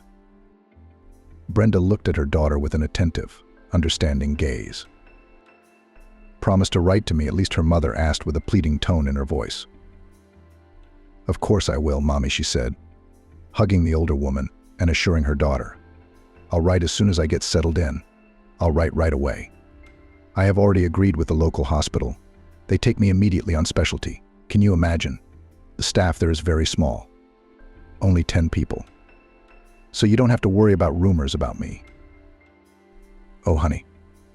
Rumors are so infectious," Brenda said, wiping her eyes with her handkerchief. "If you don't want to, they'll come out of thin air. You're new to them, so they won't trust you at first. They'll look at you. You just have to be patient, see if you can fit into their way of life. Just write to me, sweetheart, and don't forget your mother and father." Sharon hugged her mother fondly and promised her that she would be all right. The next morning she was already sitting in the airplane carrying her to the distant, uncharted Siberian lands. Sharon had made 3 transfers to Joelbury, 2 of which were by small private helicopter and 1 by an old, half-decayed bus. One thing Sharon kept carefully hidden, even from herself. She hoped to move to the remote taiga and become at least a small microscopic part closer to her missing husband. When Sharon woke up the next morning, after a heavy night of dreams mixed with memories, her head ached so badly that she didn't know where to put herself. After taking 2 painkillers, Sharon made her way to her medical station, hoping that the fresh air and the sense of forest herbs would cheer her up a bit. As soon as she was deep into her paperwork, however, Charlotte Karen, the milkmaid, burst into her office. "Sharon, you've got all the hope in the world," Charlotte said, out of breath. "Charlotte, what's wrong? Calm down, take a breath. Would you like some water?" "I don't have time for this," the blonde waved her hand at her, panting. "Are we going?" Sharon didn't understand. "Kyla, our witch doctor Michelle's granddaughter, is not doing well. I was at their house in the woods the other day." Charlotte circled the space around her uncertainly. "So Kayla was already withering away before my eyes. And this morning her grandmother Michelle told her to call her doctor. Well, my potions aren't working." Sharon had heard something about Michelle, the village witch doctor, an old woman who was rumored to be over 100 years old. She rarely showed up in the village, preferring to buy food and things through the locals. Sharon didn't approve of the women going to the witch doctor, but there was nothing she could do about it. They had been accustomed to consulting the witch since they were little girls. The only thing Sharon hoped was that they would be smart enough not to entrust their lives and the lives of their young children to the witch doctor's potions. Not too long ago, though, there was a rumor in the village that Michelle had a granddaughter. However, no matter how many times Sharon herself tried to get to her to check on the baby, she could not find the old witch's hut in the woods. And Michelle's daughter Pamela flatly refused to see a doctor. She and her grandmother, in principle, as Sharon realized, were against modern technology and medicine. But they brought the child down with their herbs. Sharon exclaimed excitedly and immediately got ready to leave. "Kayla, how old is she?" "She looks like she's just a baby." "About a year old, maybe 2, Charlotte said after a moment's thought. "She's a baby," Sharon said, shaking her head. "Charlotte, can you take me that way or to their house? I keep getting lost whenever I go there." Charlotte looked at the pediatrician strangely, then muttered quietly, "It's strange, children shouldn't go there." She added louder, "Unless Michelle herself didn't give you a pass." "Okay, but follow me. Follow the trail. The terrain there is swampy. It's easy to stumble," the milkmaid replied. In half an hour, the 2 women were already walking in the impenetrable forest. Charlotte walked lightly and briskly, almost flying over the roots and sharp branches that seemed to avoid the villager. For Sharon, however, the journey had become a living hell. By the time they reached the edge of the forest, where the witch's neat hut stood, Sharon felt like a squeezed lemon and scratched from the trees and shrubs. "Here we are," Charlotte said, pointing to the witch doctor's house. "If you will excuse me, I will go home. I have 1,000 chores to do." "Of course you do," Sharon nodded. "Thank you for your help. It's amazing how I couldn't find their house all this time. It didn't seem that far away, but every time I did, it was like I'd lost my way." Charlotte eyed Sharon a little suspiciously. "Why didn't the old witch let her go to her house?"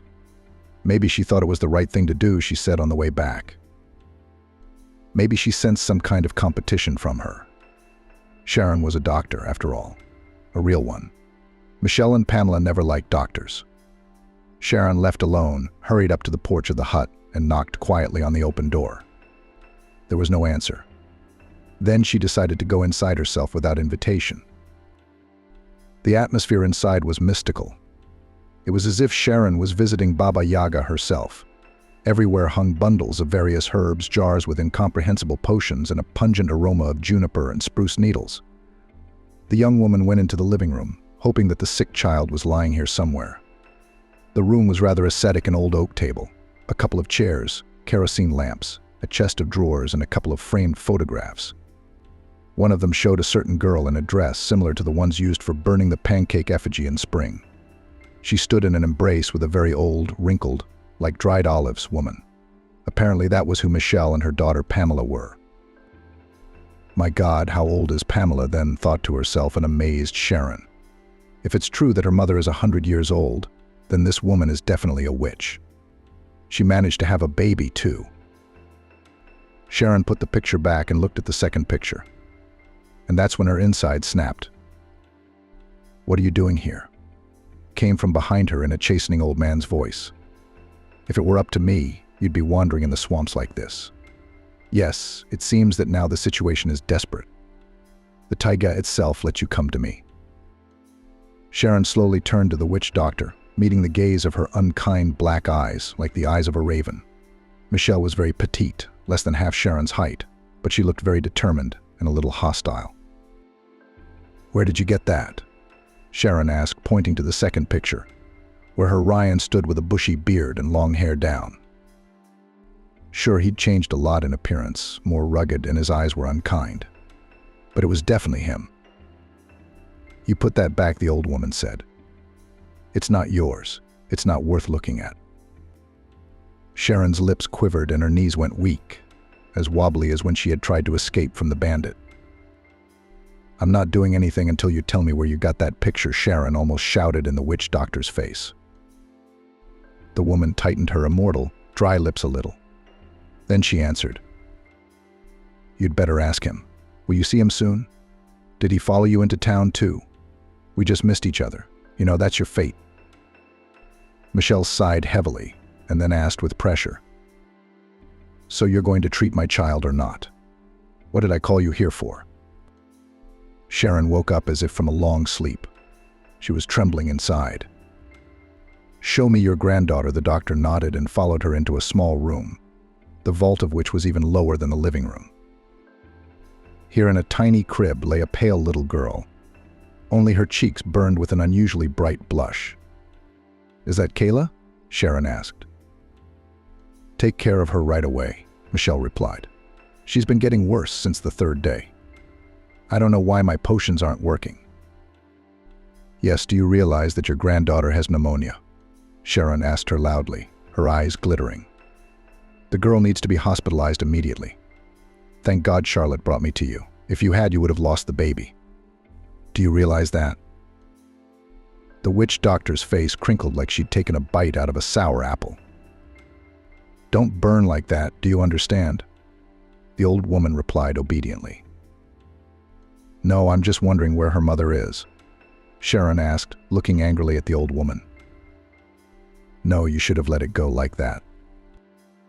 All we have to do now is put her on a drip and pray for Kayla to come to her senses," Michelle said. The baby made a faint sound under the pediatrician's hands. "My God, she's burning up," the woman said, and pulled a syringe and a vial of medicine out of her case. "What are you going to inject her with?" Michelle asked, looking at the ampoule incredulously. "I won't let you operate on my granddaughter." And the herbalist blocked Sharon's access to the crib. "Calm down. This is the standard antipyretic used in such cases," Sharon replied, looking confidently into Michelle's eyes. The old woman hesitated, but still stepped back, allowing her granddaughter to be injected. "She should feel better now," Sharon said and looked at the witch doctor. "What are the normal words? You know, emergency? I need my granddaughter." "And how do I know what's in your heads, the newcomers?" asked her indignant tone witch doctor. "My adopted daughter went into the woods on the third day and never came back. Maybe it was your coworkers who took her for experiments. My girl, where are you now?" In the next moment, large tears rolled from Michelle's eyes. Sharon realized that the woman was no longer quite sane, and it would be better if she took the girl with her to the hospital. Behind all these thoughts, the pediatrician almost forgot the mysterious photo she saw at the old lady in the living room. However, in the next minute, the solution to this mystery appeared to her in person. "Doctor, is she all right?" Ryan asked with undisguised concern in his voice. "I called the elevator, but I almost fainted. I begged her to let me get a real doctor down here." Sharon turned cautiously toward the man, trying not to faint herself. Her lost spouse was standing right in front of her, looking exactly as he had in that photograph. "Ryan," she said, pale as a sheet. "Sharon, tell me it's true. Are you imagining things?" The man stared at her for a moment, uncomprehending. Then a spark of recognition flashed in his eyes, and then he grabbed the door to keep from collapsing to the floor. Memories rained down on his brain like a snowstorm. "Bill, what are you doing?" Old Michelle looked from Sharon to Ryan and back again. "Haven't you ever seen our village doctor?" "Why not? Is she the one who calls you Ryan? So that was your name in your previous life?" Then Michelle scrutinized Sharon, and only after that she said with dislike, "So it was you he called then in a fever. And I wondered why I didn't like you so much at once. How did I feel that you were connected? I just didn't realize it was so close that it stretched across the country." "Sharon, honey, it's me, Ryan. You're seeing things right, honey. How could I have forgotten?" In spite of the distance between them, Ryan took 2 wide strides to his weeping wife and squeezed her in a tight embrace. I knew you were alive, Ryan. I talked to you every night, prayed for you, felt that you hadn't crashed in the helicopter. But who did? What do you care about Michelle and Pamela? And how did you end up here?"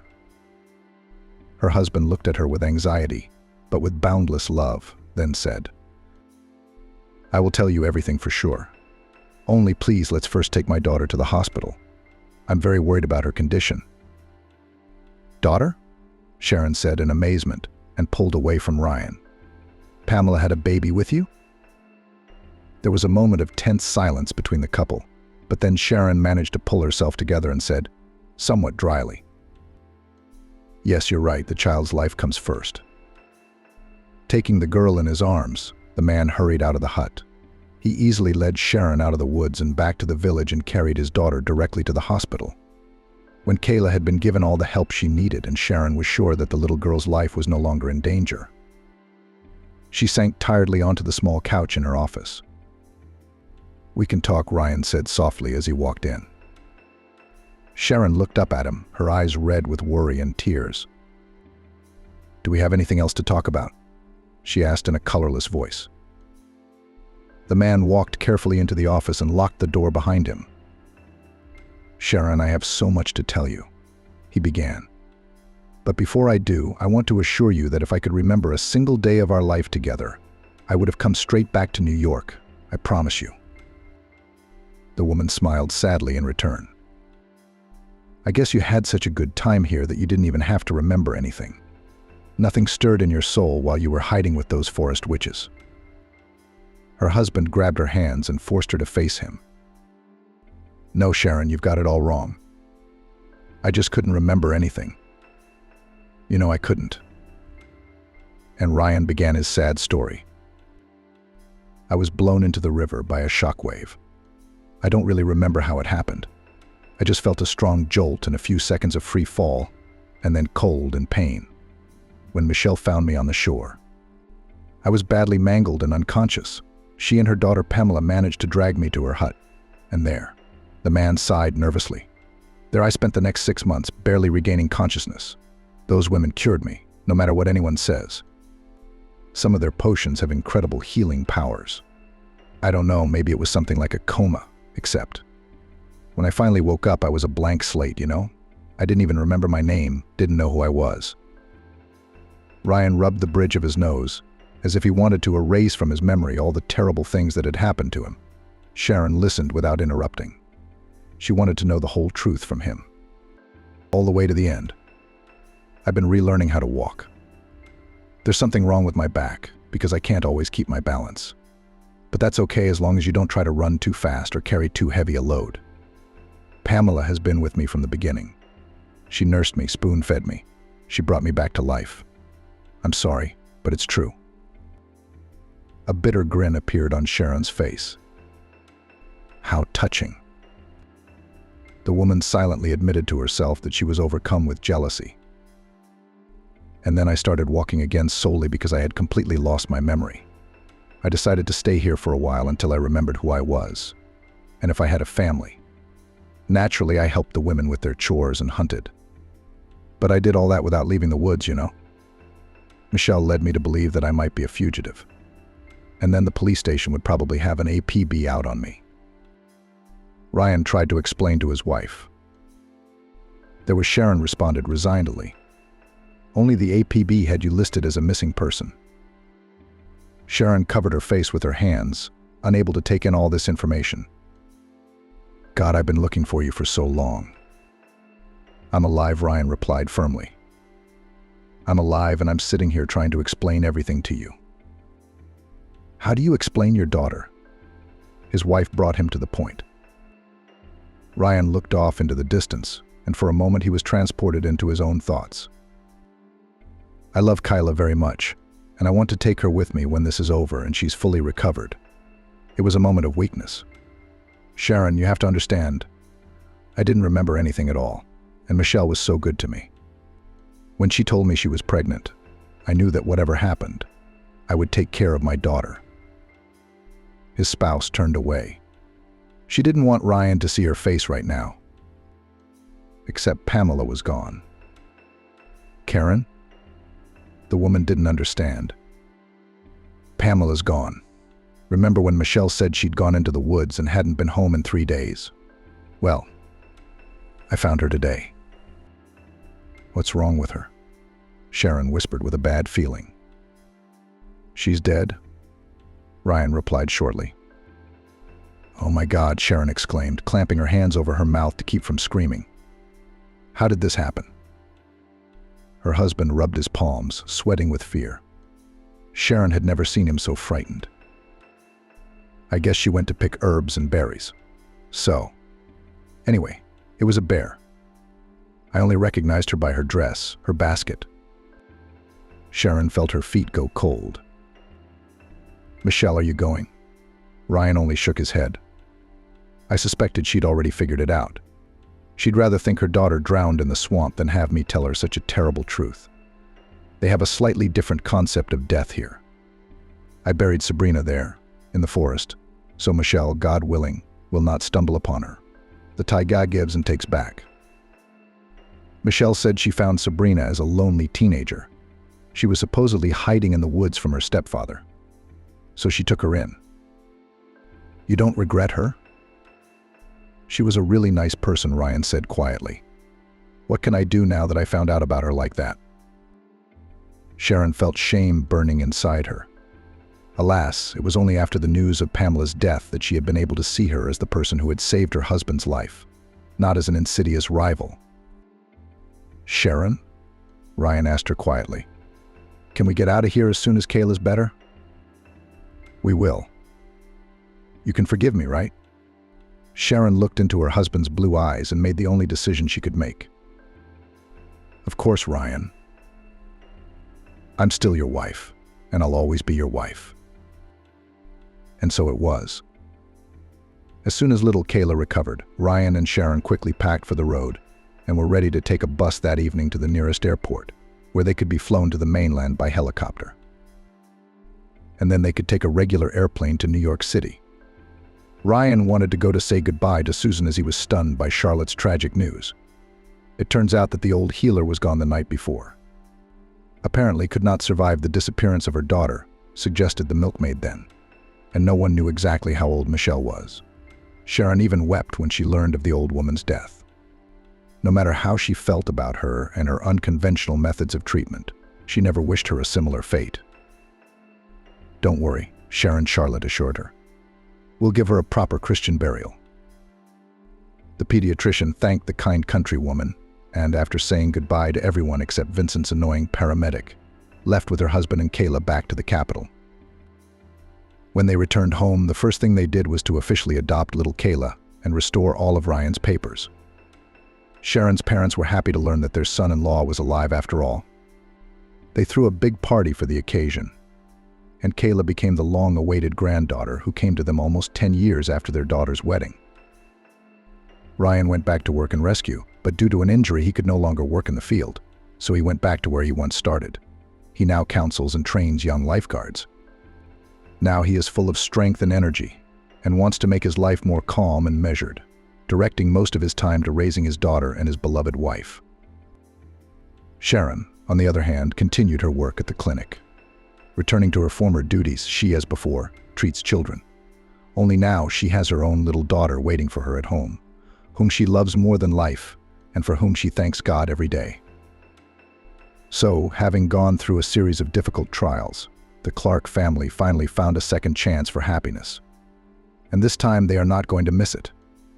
Barbara worked as an editor at a publishing house. On another Thursday, just before lunchtime, her smartphone started ringing.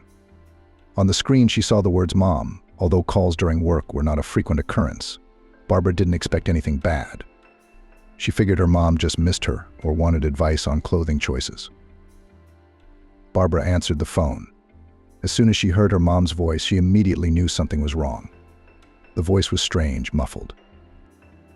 "Barbara, honey, don't worry, please," Mom said. "I'm at the hospital right now." "Mommy, what happened?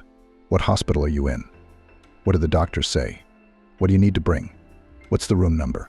Barbara asked her questions. "Barbara, please don't worry," the voice answered. "It's just like in the movie. I slipped and fell and was passed out. But I'm fine." Gabriella, a neighbor, was walking by. She helped me and supported me while we waited for the ambulance. The doctor said I'd be fine, but I'd be in the hospital for a while. "Mom, why didn't you tell me before? Mom, why didn't you tell me? I would have rushed to help. I didn't want to interrupt you in the middle of the day. Mom, but tonight 4 to 7 p.m. is visiting hours. I was afraid if you went home first, then to the pharmacy, you might not make it. Please write down what you need to bring. The main things are a policy, a cell phone charger, and non-carbonated water. For some reason I'm very thirsty." Her mother sighed, and Barbara imagined her face contorted with pain. She hurried to end the conversation by asking for the number of the hospital and the room. Barbara reread the list of things her mother had dictated to her. Yes, Barbara had peed chicken broth in it and used wet wipes. And on wobbly legs she went to ask her boss, Jack. "Please allow me to leave early today, for personal reasons. My mom's in the hospital," Barbara said. The boss, a friend of Barbara's husband's from his student days, expressed polite words of sympathy. When he learned which hospital the subordinate's mother was in, he cheered her up and asked, "But the doctors at our regional clinic are good. Maybe the atmosphere is not too luxurious, but the equipment and staff are top-notch. I've been in this hospital several times. I was discharged as good as new. So you're going to be fine. By the way, are you driving today, or is Matthew driving? Maybe Eden can give you a ride in the car." Barbara was touched by her boss's concern and decided that she was in no position to refuse. "Thank you, Jack. That would be very helpful. I'm not keeping the driver long. I just need to get to my mom's house, that's all. I won't keep Eden any longer. I'll get my things there and then call a cab. Thank you." The manager wished Barbara success and promised, "Come out in 15 minutes to the main entrance. I'll tell Eden to wait for you at your mother's house and give you a ride to your family home. He's coming back for me anyway. Is your house on the way?" Thanking her sensitive boss again, Barbara went to turn off her computer and clean up her workplace. She took the contract with her so that she wouldn't let the whole team down and complete the necessary work by the next morning. The woman badly perceived the meaning of the jokes with which the driver tried to entertain her, but even she was grateful that the flow of his speeches made her at least react somehow and prevented her from sinking into anxious thoughts. Following the list, ticking off each recorded item with a check mark, Barbara packed up her mother's apartment, watering her favorite flowers. She shut off the gas and water just in case, checked to make sure there were no perishables in the refrigerator, picked up the trash to throw out. Only then did Barbara go downstairs and set off with her driver, Eden. Not far from Barbara and Matthew's house was a supermarket with a pharmacy department inside. The woman decided to stop there on the way, asking Eden to pull over near the container yard. She threw out the garbage she had collected and rushed to get her groceries. Moving almost on autopilot, Barbara bought everything she needed and was soon preparing dinner for her husband and broth for her mother at the same time. While the food was boiling and baking, she called Matthew and explained the situation. "Matthew, Mom is in the hospital. I'm going to go see her. I'm not sure how long she'll be there. Dinner will be on the stove." My husband replied, "I'm aware of that. Jack told me you needed support. You wait for me, I'll try to get there early, and we'll go to the hospital together. See if there's anything else you need, and I'll be there for you." Matthew didn't let his wife down and took her and the 2 bags she had packed and drove her to the hospital. Barbara managed to persuade the nurse taking the bags to let her see her mother and the doctor, who was fortunately there. Matthew remained waiting for his wife in the lobby, but gave her kind words and wishes for a speedy recovery. Audrey tried to smile when she saw Barbara enter the room, but it was noticeable that she was uncomfortable and frightened. Barbara said a soft but distinctive hello to everyone in the room and made her way to her mother's bedside. A weight was suspended from the unfortunate woman's right leg. Her lips, swollen almost to the point of bleeding, were a clear indication that the victim of the ice had been in great pain. Barbara listened to her mother's account of her accident and, trying not to cry, began to put everything she had brought into the nightstand. The phone was immediately put on charge. She gave her mother tea with jam, broth, made her eat a few spoonfuls of raw, grated carrots. The internet says that such a salad in the first days after injury the best vitamin remedy. Then I'll give you some sauerkraut. It's good for you, too, Barbara said. Oh, don't worry, my daughter. You should probably go home, Matthew. He's probably worried you're gone, Audrey said. Barbara explained that her husband had rushed home when he heard what had happened so she wouldn't have to take a cab, but he hadn't been missed. But he said hello, as if he'd just been waiting for that line. The woman lying in the next bed became active. "Sanitarians, nurses here are rude, boorish women, and you interfere in the conversation. It is impossible to call them neither day nor night. They serve teas, make fun of doctors, give chocolates. Even giving them money is useless. They're not even doing their job properly anyway." Barbara kept silent, and having found out from her mother the name and patronymic of her attending doctor, went in search of him. The restless neighbor also made a good point. In the residence room, if not, then in the dressing room, looked there, probably with someone cooing keen. Thanking the nagging woman dryly, Barbara went out into the corridor. The nurses in the trauma room, accustomed to all sorts of relatives, tears and hysterics, looked at the visitor, asking how to find a doctor with a mixture of irritation and fatigue. But one of them, who held herself like a superior, answered thoroughly. "Patrick is now in the superintendent's office. The penultimate door at that end of the corridor. Wait there. Or you can sit on the bench near the residence room." Barbara waited for the doctor, and he recognized her as Audrey's daughter. He invited her into the office, showing her the picture on the computer screen. "If I may say so, your mother's fracture was a success," Patrick explained. "In general, there are 2 treatment options." The man began to explain the nuances of each option, then asked, "Which one did you decide on?" Barbara looked the doctor in the eyes, but did not answer, but asked a counter question. "Say, Patrick, for example, if a patient with the same fracture as my mom had a loved one, what would you recommend?" Smiling, the doctor replied briefly, "A similar case was with my aunt. Our superintendent performed a similar operation on her a year ago, and as she now leads an active life, even works at the cottage, so I cannot keep up with her." The woman clarified all the details of the upcoming surgery, wrote down what else should be brought for the postoperative period, and having said goodbye to the doctor, left the office. Barbara had to announce to her mother that the surgery was scheduled for the next day, and she presented the news as lightly as possible, trying not to disturb her mother. "Tomorrow I'll go and meet you. You'll be fine after the operation, don't worry." "Barbara, what about your job?" "The boss is probably going to be mad," Audrey asked. "Don't worry about that. I'll do all the work and I won't let you or the chief down." With the surgery, the long road to getting Audrey walking again had just begun. For 2 weeks, Barbara visited her mother almost daily to feed and nurse her. The woman tried to object and repeatedly stated, "Barbara, you take care of yourself. Don't come to see me so often. The food here is not bad, and I have no appetite.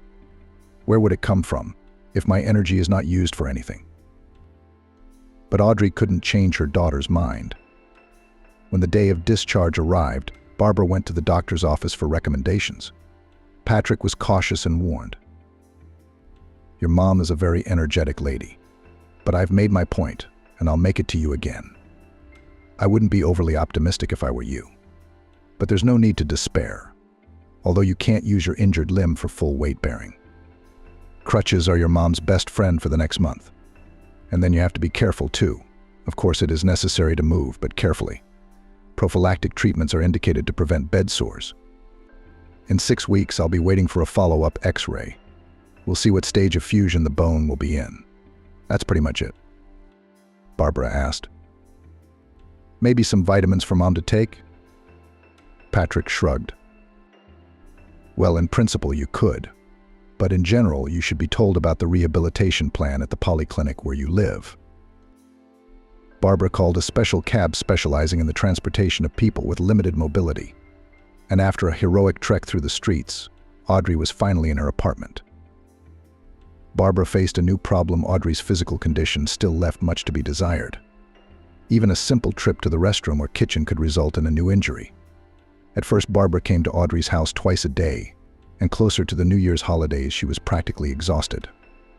The traffic jams were so time-consuming that there were only a few hours left for sleep. Barbara turned to her husband. "Matthew, let's let Mom stay with us for a while.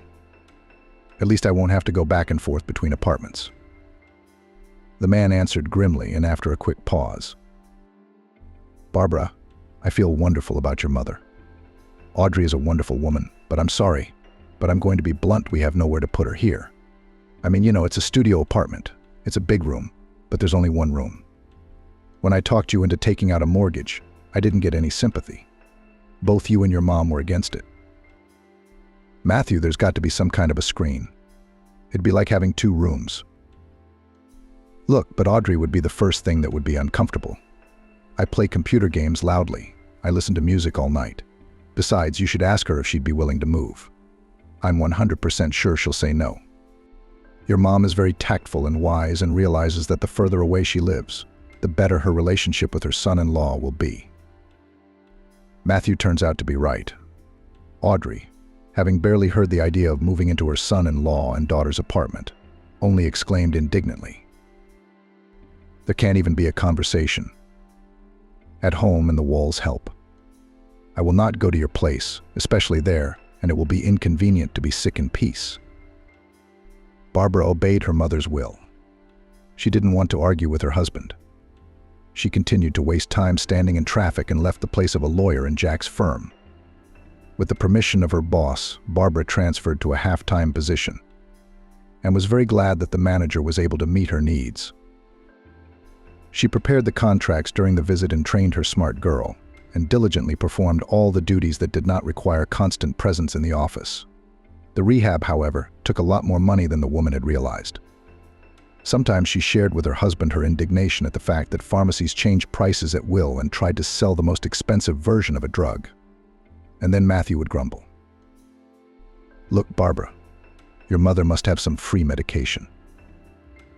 The woman tried not to answer. After all, the family budget did not suffer, and money from her husband for almost 6 months since the fateful news of her mother's troubles, she did not ask. Barbara had generally tried to handle the situation on her own, without Matthew's interference. The weather was changing. Barbara's schedule remained almost unchanged by the tradition that had formed. In the morning she would make her husband breakfast and, if she had time, make preparations for lunch and dinner. Then, after putting some of the breakfast in containers, she would rush to her mother's house, stopping at stores and pharmacies along the way. Taking care of her, keeping her spirits up and helping her move around the apartment took a lot of time. Barbara would then run to the office and rush home by evening in case of any emergencies. Her neighbor, the same Gabriella who had helped her wait for the ambulance, had the key to her mother's apartment. She would sometimes drop by to watch TV and gossip together, so Audrey couldn't be called abandoned. But Barbara was desperate to get her mom back on her feet, and not just because she had to spend a lot of time traveling between very distant parts of the city every day, without weekends and holidays. It was just that Mom was the closest person to her. She had, in fact, given Barbara life twice. The first time was on her birthday 38 years ago, but more importantly later when a terrible tragedy struck Barbara in a terrible avalanche. It was her mother who was there for her in those black days, helped her to move around when her legs almost collapsed due to nervousness, forced her to drink and eat, then by persuasion, then by force. Abandoning her monetary and not dusty work, my mother sold the apartment in their hometown and, almost as a huge and clumsy cule, moved it 2,000 kilometers away from the place where everything Barbara reminded her of her inhuman grief. It was Audrey who had forced her to take a job where it was almost impossible to be alone with her sad thoughts, where she had to look stylish and trim. Barbara did not consider her help to her mother as self-sacrifice and, despite her fatigue, tried to surround her husband with care. Moreover, the 10-year wedding anniversary was approaching, and the woman wanted to organize a touching congratulation and a pleasant surprise for patient Matthew. She made a preliminary version of the menu in advance. She found a confectionery where orders were made on individual designs and agreed to prepare an unusual figurative cake for her husband. "I love his sweets," Barbara said. The holiday was approaching, but shortly before it arrived, Matthew, during his morning breakfast, warned, "Sorry, Barbara, but I need a car for a few days. I have to go to the branch office in the neighboring region because something seems to be going on there with the branch manager's reports. Profits are down by leaps and bounds. Although in other divisions everything is even, and in some places even growth is observed. Of course, I'll try to make a quick trip, but airplanes are unlikely to fly in those parts, and I don't feel like taking the train. Can you manage without a car?" Although Barbara herself was counting on the faithful family horse, she didn't argue. After all, her husband really needed the car more. She smiled. "I'll manage, of course." Matthew thanked her politely for breakfast and promised, "Nothing, we'll buy you an iron horse a little later. The situation at work will normalize, and you'll choose a model." Running out of the house, the man kissed his wife on the cheek, winked and said, "Don't worry, I remember our wedding anniversary. I'll try to be there Friday night." Taking advantage of her husband's absence, Barbara moved to her mother's house for a while, so as not to waste time on the road. During these few days, she had time to do a general cleaning, and the apartment was somehow especially fresh in spring. Only on the eve of the holiday, Barbara had to return home. To bring to the office, she urgently needed a diploma. However, it was even better, because she had to clean up the house and prepare some of Matthew's favorite salads. In the morning, the woman took the holiday treats that had been put aside in separate containers and rushed to her mother's house. She habitually gave her a massage, helped her walk around her room, and even after waiting for the elevator repairs to be completed, finally took her mother outside so she could rejoice in the nice weather and enjoy the feeling of life returning to the way it was before the injury. After a short walk, Audrey and Barbara had lunch, and the daughter began to apologize. "Mommy, you'll have to excuse me, please. I'm going to leave early today. I want to surprise Matthew. Turn off the TV when you get bored. Your cell phone's charged. Call me if you need anything, okay?" "Run, Barbara. Happy holidays and cheers." Wow, 10 years together. She kissed her mom, and Barbara ran along the route she'd planned.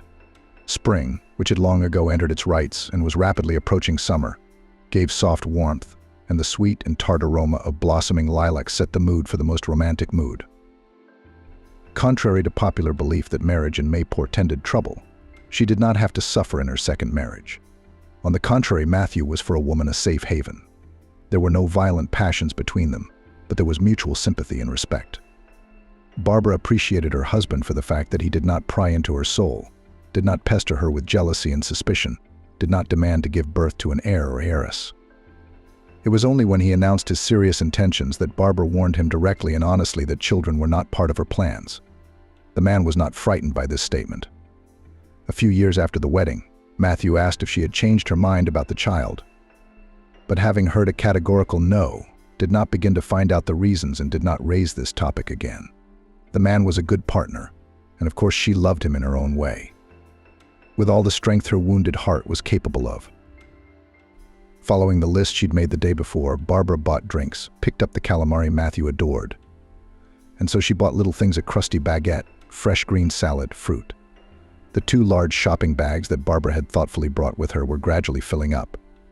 Having hung them on both shoulders, she ran into the pastry shop where she had ordered a cake. Now it was time to go home. As she approached the driveway, Barbara looked hopefully at the family parking space and breathed a sigh of relief there was no car.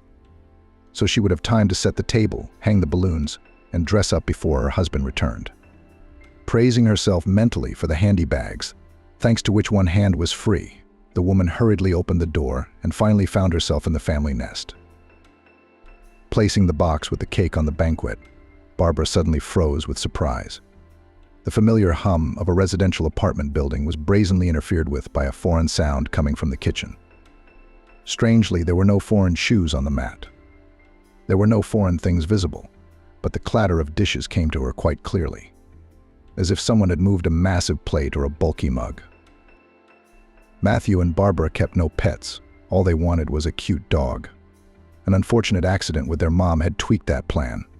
It probably would have been much smarter to go out to the playground, close the door, and call her husband. But from fatigue, Barbara didn't act as safety dictated. Automatically pulling her sneakers off her feet, and with her bag squarely on her shoulders, the woman walked into the kitchen and nearly collapsed with surprise, tucking one leg under her. On a chair sat a boy of about 6 years of age. The unknown little guest was completely engrossed in his meal. On the table in front of him was Matthew's huge mug, a bottle of water, and a large deep plate into which Barbara had assembled the puffed salad from the evening before, so that it would have time to soak. A spoon sticking out from the edge clearly indicated that the dish had already been unceremoniously sampled. The child bit into the stick of cheese and smoked sausage with gusto, and the woman's heart clenched as the memories came flooding back. It was too painful to act rationally. For a few seconds, Barbara even thought she was hallucinating because of overwork or some other reason. However, the sight, the sound, the image, and even the aroma of the sausage were too realistic. The engrossed boy broke away from his tasty pastime only after Barbara, in a voice a little hoarse from nervous shock, caught his attention with a question. "Hello, who are you? And what are you doing here?" The boy jumped up from his chair and, without letting go of the sausage, reported. "My name is Roger. Uncle Matthew brought me here. Told him to wait here. Said I could eat whatever I wanted. So I'm eating. It's good sausage, but it's very salty." Barbara had no idea that the man the boy called Uncle Matthew wasn't her husband. There was no such incredible coincidence as in a traditional New Year's Eve movie, when the hero didn't realize he'd opened someone else's apartment with his own keys, and was completely unconcerned by the typical furnishings of a standard apartment. Barbara could safely vouch for the fact that it wasn't easy to find even a closely similar design as in her and her husband's place. Surely there must be a logical explanation for the boy's appearance in the kitchen, the woman thought. She herself, having married Matthew, had become Davies, and Roger's last name meant absolutely nothing to her. Her husband was the only child of his parents. But he had cousins, as far as Barbara knew. Except they hadn't been invited to the modest wedding, and she didn't know them by face or surname. So it was quite possible that the Roger sitting before her was the child of one of her husband's cousins. But why had he, without even warning, suddenly brought this boy to their apartment? Shaken out of her psychological equilibrium, Barbara couldn't concentrate. Her thoughts were jumbled, and she hadn't even had time to think of any plausible version when Matthew called. Coming out of her daze, Barbara finally took the bags off her shoulders and took the call. The man began to speak quickly, literally not letting his wife get a word in edgewise. "Love, you and I just missed each other by a little bit. I've just left Audrey's apartment, and I'll be there in 20 minutes to explain everything to you. Set the table." "Okay," the confused woman cheered up a little and replied briefly. She felt Roger's gaze on her very clearly, but she could not find the strength to look him in the eye. The woman brought from the hallway her new slippers, just recently purchased in anticipation of the approaching summer season, and suggested, "Roger, you have sneakers. It's hot at home. Keep your flip-flops. Put them on. It will be more comfortable and convenient." The child silently obeyed. To defuse the situation and occupy the boy thrown to her, but at the same time to avoid having to talk to him a lot, Barbara asked, "Roger, do you know how to inflate balloons?" The boy nodded. The woman quickly went to the room and brought the child a whole package of balloons. Then, obeying some impulse, she licked the tips through which Roger was to inflate the balloons and handed them to him, asking, "Don't inflate too much. When you get tired, rest, and I'll help you tie them. Deal?" The child nodded dutifully and, without feeling any embarrassment, asked, "And what's your name?" "Barbara." There was silence in the kitchen. The boy, thinking about something, was busy with the marbles. Barbara kept an eye on her guest and began to sort through the bags, prepare what was planned, and gradually set the table. She put the cake in the refrigerator and, distracted by tying the inflated balloons, felt a pinch of pain rather than irritation. She wasn't angry with her husband, but her mind was spinning incessantly with all sorts of thoughts. The woman felt the curious gaze of the little guest, but did not dare to look him in the eye. So they looked at each other, but hardly spoke to each other. Barbara did not notice how Matthew came into the kitchen with a huge bouquet of roses in his hands and a large bag. The man put the bag on the floor and handed the flowers to his wife. "Barbara, congratulations to you and myself on our holiday. I see that you and Roger have already made friends. That's wonderful. Well then, let's celebrate." The boy was visibly cheerful, and after Matthew appeared, he said modestly, "Congratulations." And when everyone sat down at the table after the inevitable fuss, he boasted loudly, "Uncle Matthew, I inflated the balloons myself and Barbara helped me tie them. That's a nice surprise we got for you." The grown man mumbled something inaudible in response, praising Roger and his wife, who hadn't even touched the food. There was tension in the apartment, and Matthew set about remedying the situation. He softly turned on the music and began to enthusiastically praise the dishes his wife had prepared. Then he made a toast to Barbara's beauty and charm. He took a box out of his pocket, handed it to her, and said, "Congratulations. I hope you like it." The woman, confused in her assumptions and thoughts about why her husband had brought a child to the apartment, only now remembered her gift. Leaving the not-too-cheerful company for a while, Barbara, clutching the unopened box in the palm of her hand, took out the hidden present. Returning to the table, she handed the package to her husband and confined herself to a parsimonious phrase, "In honor of your wedding anniversary." Matthew hastily tore the wrapping paper, marveled at the pewter mug, and began to show the gift to Roger. The woman felt uncomfortable and sank back into her thoughts, not at all how she had envisioned the wedding anniversary celebration. She had wanted to prepare a surprise, but her husband had managed not only to surprise her, but to throw her completely off balance in the most natural way. Barbara coughed violently from surprise, choking on her mineral water, when she heard the question addressed to her. "Barbara, Roger's going to stay with us for a couple of weeks, okay?" Matthew said. Barbara was silent, not knowing what to say. Matthew tried to justify himself. "I stopped by Audrey's to pick you up on my way home. I wanted to explain everything to you, but I didn't have time. It was a surprise. I'm sorry I didn't tell you, but I was sure that I would pick you up at your mom's and tell you on the way that we had a guest." Matthew's monologue ended in a long silence.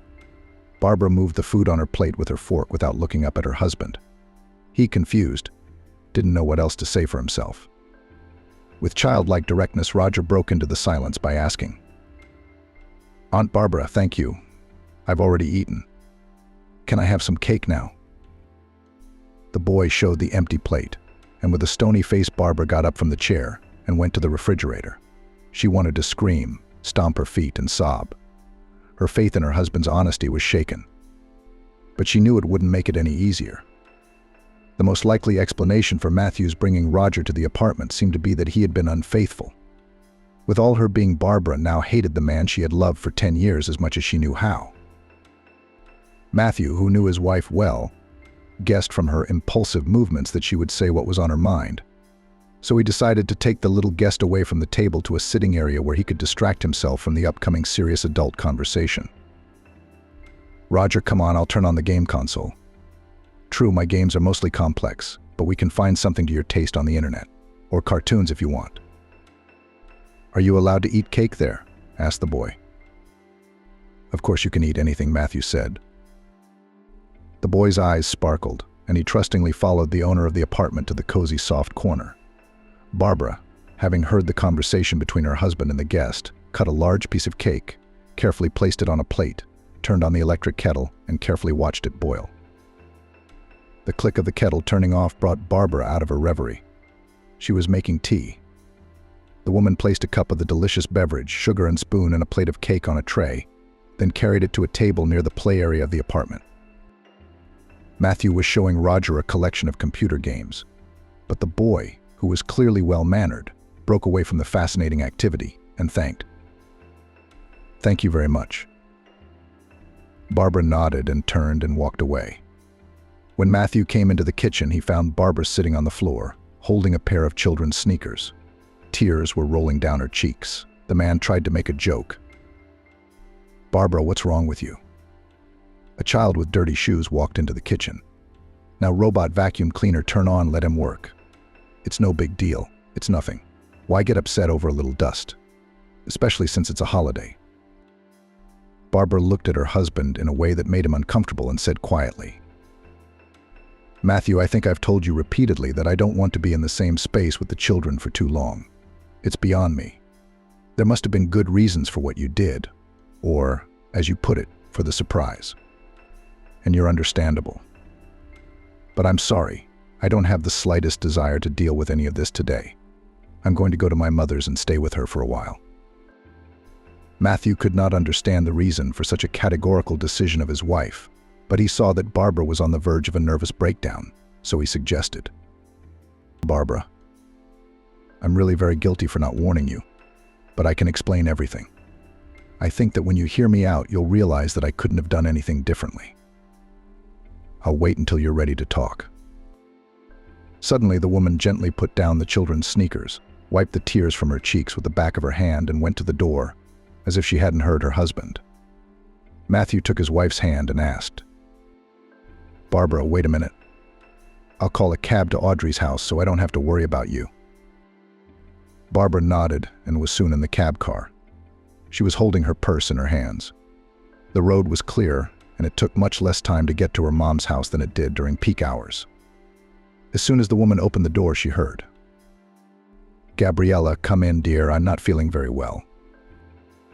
Barbara closed the door behind her and went straight into her mother's bedroom. Audrey was alarmed to see her daughter. "Barbara, what are you doing back? Didn't Matthew come home? By my reckoning, your wedding anniversary celebration should be in full swing. And you're here for some reason. Daughter, what's wrong?"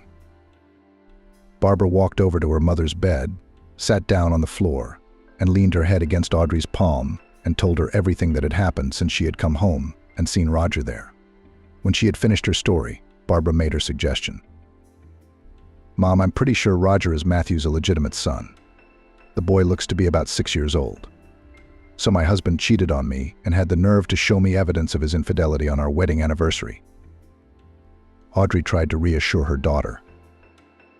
"I'm sure Matthew can explain everything. I can feel that he loves you. Believe my experience, he would hardly risk his relationship with you and cheat." Barbara, however, cried without stopping. Audrey stroked her so mature but defenseless daughter, but no more words were spoken because they were all powerless. Finally, when the flow of tears dried up, Barbara silently got up from the floor and went to wash her face swollen with tears. The woman felt completely devastated. Returning to her mother's room, Barbara confessed, "I'm very tired for today, and I don't mind lying down." Audrey did not object and suggested, for example, to talk some more and have dinner. She realized that her unhappy daughter needed to rest.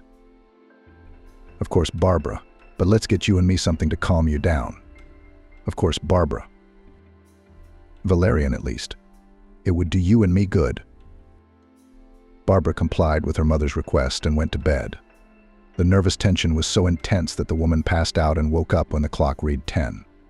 She jumped up on the couch and rushed to the kitchen, where she caught Audrey's mother preparing the batter for pancakes. "Good morning, daughter, you're just in time. Are we having breakfast now?" The women made pancakes in 4 hands and, as if they were in agreement, never said a word about yesterday's situation. As Barbara was washing the dishes, Audrey asked, "Daughter, please go to the theater with Gabriella. She has 2 tickets to a very good play, great seats in the parlor. Her niece gave them to her for her birthday. They were supposed to go together. And then, as luck would have it, her niece got sick. The rest of the family can't keep Gabriella company. Some of them are called away on country plots, some are on a business trip. So the ticket's gone. It's a shame." Barbara shook her head. "Mommy, I don't want to go anywhere. I'm not in the mood." However, if Audrey had something on her mind, she knew how to insist on her own.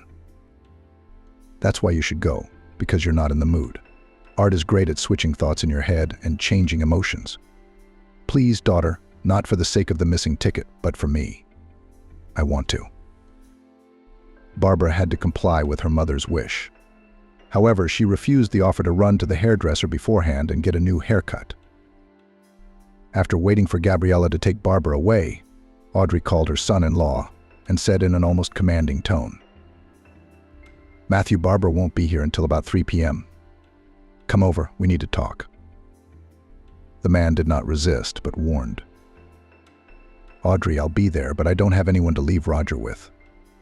I don't think I can find a nanny, but I wouldn't trust the boy to someone I don't know, so I can only come with him. Do you mind?" The woman sighed. "I don't mind." "Me? Great. Then Roger and I will be at your place in half an hour." 30 minutes later, Audrey, carefully reaching the door leaning on a walker, let Matthew and Roger into the apartment. The man introduced the child and the boy Roger said a polite hello. Mistress Audrey tried not to betray her incredible excitement and hospitably invited Roger into the kitchen. "Come in. I have a TV and cakes waiting for you. Do you want cocoa or tea?" The child announced that he tastes most delicious coffee, but it is not allowed for children to drink this drink often, and he will drink tea because he is too old for cocoa. Audrey almost laughed out of surprise, but she got her emotions under control in time and, turning to Matthew, asked, "Can we give Roger some tea too?" And she was more like a treat. It's almost like coffee. The boy rejoiced. "I want to try this drink. Matthew, may I?" And Matthew said yes. As the hostess deftly prepared the treat for Roger, the man handed the boy his smartphone and explained, "I need to talk to Audrey. You, please stay here. Eat the treats, play on your phone, maybe even watch some videos on the internet for a bit." "Good, sure, where there are words. I'm perfectly capable of being unsupervised, don't worry." Observing this picture, Audrey could barely restrain herself from crying. Hiding her emotions, she slowly walked toward the room, which was old-fashionedly called the hall. Matthew followed her, eager to find out what Audrey wanted to talk to him about. The woman sat down in an armchair, and the man sat on a sofa across from it, so that the conversation could be carried on comfortably. The hostess looked at her son-in-law attentively, but he did not endure long and asked without preamble, "Audrey, will you explain to me why Barbara reacted so inadequately to Roger's appearance in our apartment?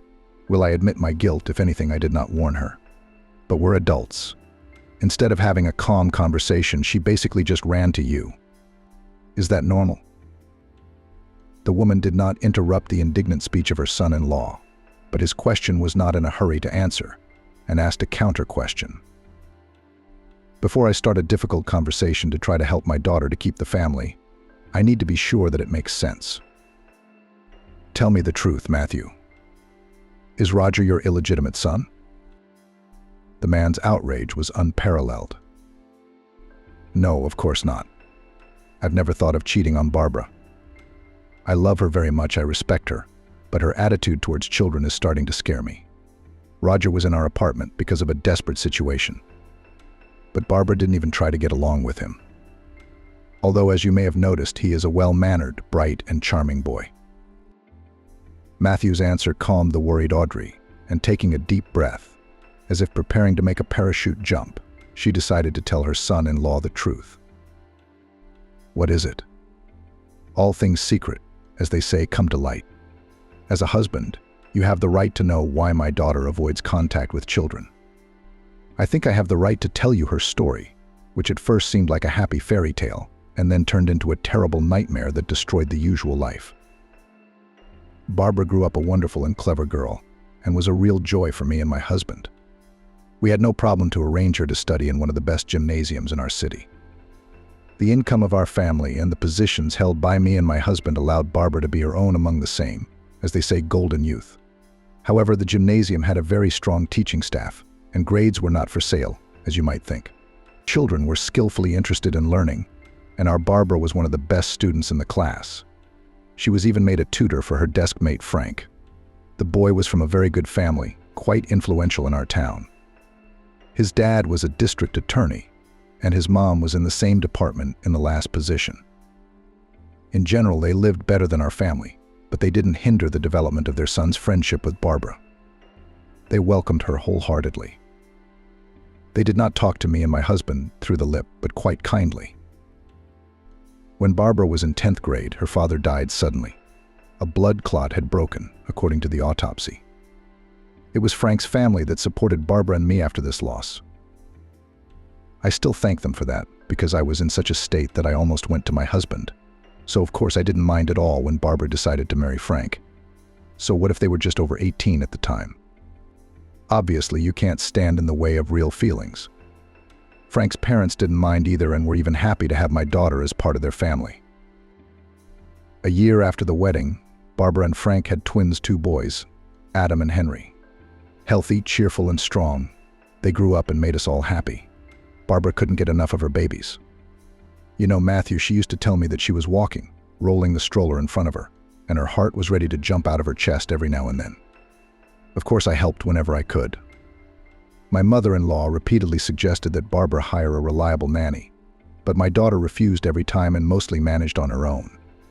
God knows what it cost her, but she did not give up her university studies, and even without a sabbatical leave managed to do without.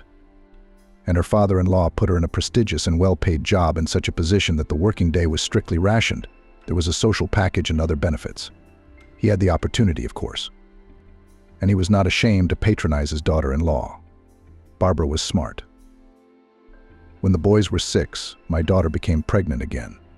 Frank welcomed the news with joy, and why should he? It was a wonderful family relationship. As far as I know, there's never been a fight between them. It was like the 2 halves were lucky enough to be united as a whole. I know a lot of people were jealous, and some of the ladies tried to have an affair with Frank. But he didn't want anyone but my daughter. Everything was so perfect, I never thought it would all come crashing down overnight because of a terrible tragedy. Barbara, of course, had to see a doctor. And Frank volunteered to pick up his sons from daycare.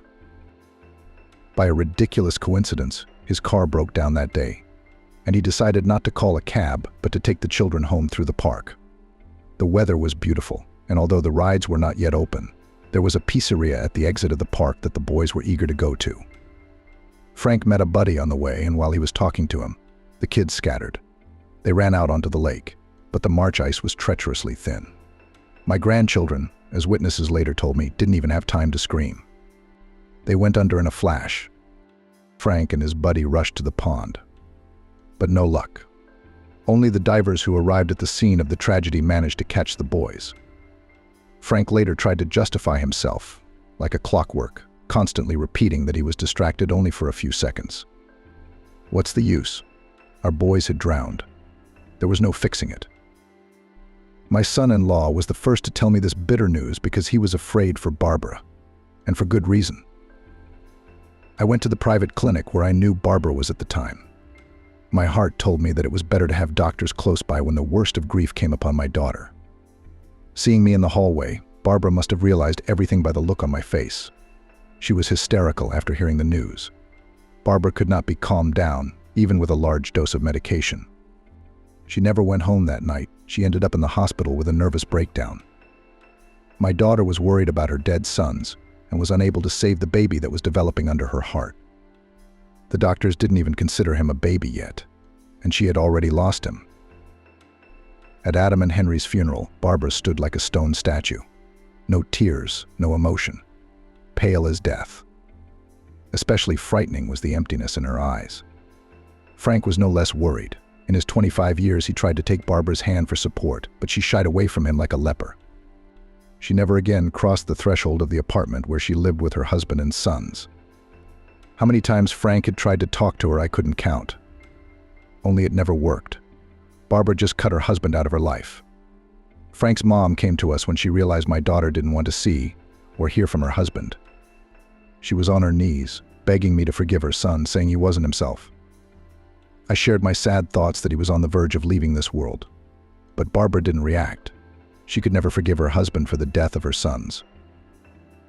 Frank could not forgive himself either. Indeed, he had turned from a blossoming man into a pale semblance of his former self. Barbara predictably quit her job, seemingly of her own accord. But in fact, everyone realized that she simply could not be under everyone's scrutiny. To make matters worse, an unusual and unexpected problem had arisen. The daughter was approaching hysterics. It was worth it to go outside and see the child. She would change her route, but it was impossible to absolutely eliminate the possibility of meeting children. One day, Barbara and I were riding in the elevator, and a neighbor with a baby came in with us. Everything seemed fine, but I wasn't too happy. After the neighbor got off the elevator, I looked at my daughter and saw that her chin was bleeding. So hard she bit her lip trying to hold back a tantrum. After this incident, my daughter stayed at home all day and night for almost a month. Even a special doctor, the best of the best, I called home. There were changes, but not quick and not at all positive. After a period of apathy, my daughter became aggressive. It was as if she had developed an obsession, and the medications prescribed by the doctor couldn't handle it for long. Barbara would take the pills for a few hours, become apathetic. Then she'd start thinking about something, pacing the room from side to side. Once I saw that she was looking for poison options on the net, and I was seriously frightened. I realized that my daughter had decided to deal with the unwitting perpetrator of her children's deaths. I tried to be there all the time, to keep an eye on my daughter, so she wouldn't do anything irreparable. One morning, Barbara managed to leave the house while I was asleep. People told me later that she caught up with Frank after his work and attacked him with her fists. She was yelling, "Why are you living here? Why don't our sons? I don't know, maybe my acquaintances exaggerated." But supposedly 4 strong men could barely pull her away from a distraught Frank. He didn't even fight back. When I came to pick her up, my daughter was sitting in the back room, where the aroma of the hated Corvalol and some other drugs was wafting. She was almost unresponsive to anything. I was told that an ambulance had come and sedated Barbara. Among acquaintances and neighbors, of course, there was only talk about the accident with my grandchildren, and that Barbara was going crazy with grief. One day, Frank's father called me and urged me to leave town with his daughter. You don't say no to people like him. Besides, I was thinking of ways to hide my daughter from memories, sympathetic and prying eyes. I quit my job, sold my apartment, again thanks to my son-in-law's parents. I managed to do it quickly, and at a price that was quite adequate, given the urgency. Barbara and Frank were divorced in absentia, again thanks to his relatives. My daughter didn't even have to go anywhere. We ended up moving to this town, away from everything. And then you know the rest, Matthew. You met her and my daughter started to come back to life. Don't think Barbara still hates it. She's just still in pain. She even refuses the opportunity to be a mom again for fear of repeating the nightmare she went through. Audrey was silent. Telling her daughter's terrible story, the woman was mentally exhausted. Matthew noticed how pale her face had become and hurried to the kitchen to fetch her some water. Roger was playing on his phone, and the man stroked his head, refilled his glass, and returned to Audrey in the hall. "Sorry, what made you remember everything?" he asked. The woman drank the water carefully and spoke bitterly. "Ah, Matthew, if only it could be forgotten. I probably should have told you about Barbara's past sooner. I've been hesitant to tell you. My daughter still can't talk about it either, I understand." The man looked at the woman puzzled and confessed. To be honest, I had no idea that Barbara's reluctance to become a mom could hide such a tragedy. I thought she probably didn't want to ruin her figure. I can't even imagine how she felt when she saw Roger in our kitchen. What a surprise to surprise her on our anniversary. How am I supposed to apologize to Barbara and make her understand? I really didn't have anywhere to bring Roger. The man continued. And the boy, for a number of reasons. I had to be sheltered for a week or two in a comfortable and safe place where his parents' enemies would have no reason to look. It all came about almost by accident. I arrived at the branch and ran into an old friend on the street whom I hadn't seen since my discharge. Hugh is more than a friend. He's the only reason I survived the army. But it's a long story. In the civilian life, we were separated by our hometowns, and as it happens, our contacts were lost. I tried to find him on social networks, but no luck. I guess I should have been more persistent. Then I would have found him, and then I got busy building my career. Anyway, I hadn't seen him in 15 years, and now I meet Hugh in a city that's foreign to both of us. I know he's changed over the years, but I recognized him immediately. He almost walked past me without noticing, but I stopped him.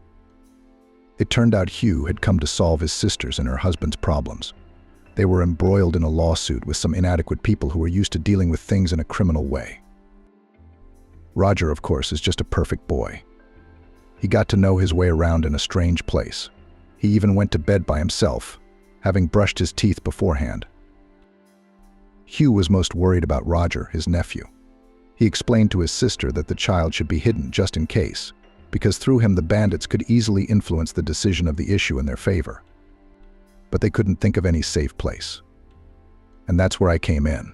To Hugh, the idea of taking Roger out of town seemed the ideal. Indeed, there were practically no clues that could put the bandits on the child's trail. It was a good thing that the boy had a strong character, a real man growing up. His parents and Hugh told him he had to stay with me for a while, and he took the news calmly. I picked him up like a detective, so as not to get caught on the city's CCTV cameras. We agreed to contact Hugh in a week, and he's supposed to call me when it's resolved. Roger and I are very easy to talk to, but I have to work on Monday, and I can hardly take him with me. I don't know what to do now, the man said. Matthew was silent. Suddenly, he and Audrey heard Barbara's voice. It's no big deal. You go to work as usual. I'll stay with Roger, only on the condition that the boy didn't have to take public transportation himself. It turned out that, contrary to Audrey's calculations, her daughter had already returned from the theater and seemed to have heard part of her husband's story. Preempting her mother's question, Barbara explained. I couldn't watch the play in the theater. I went to the bathroom, washed my face, and realized that I couldn't go back and stare at the stage without even trying to understand the story. I texted Gabriella to apologize and came here. Turns out I got back just in time. I guess I should have heard Roger's story from the outside because, Matthew, I'm sorry I suspected you of cheating.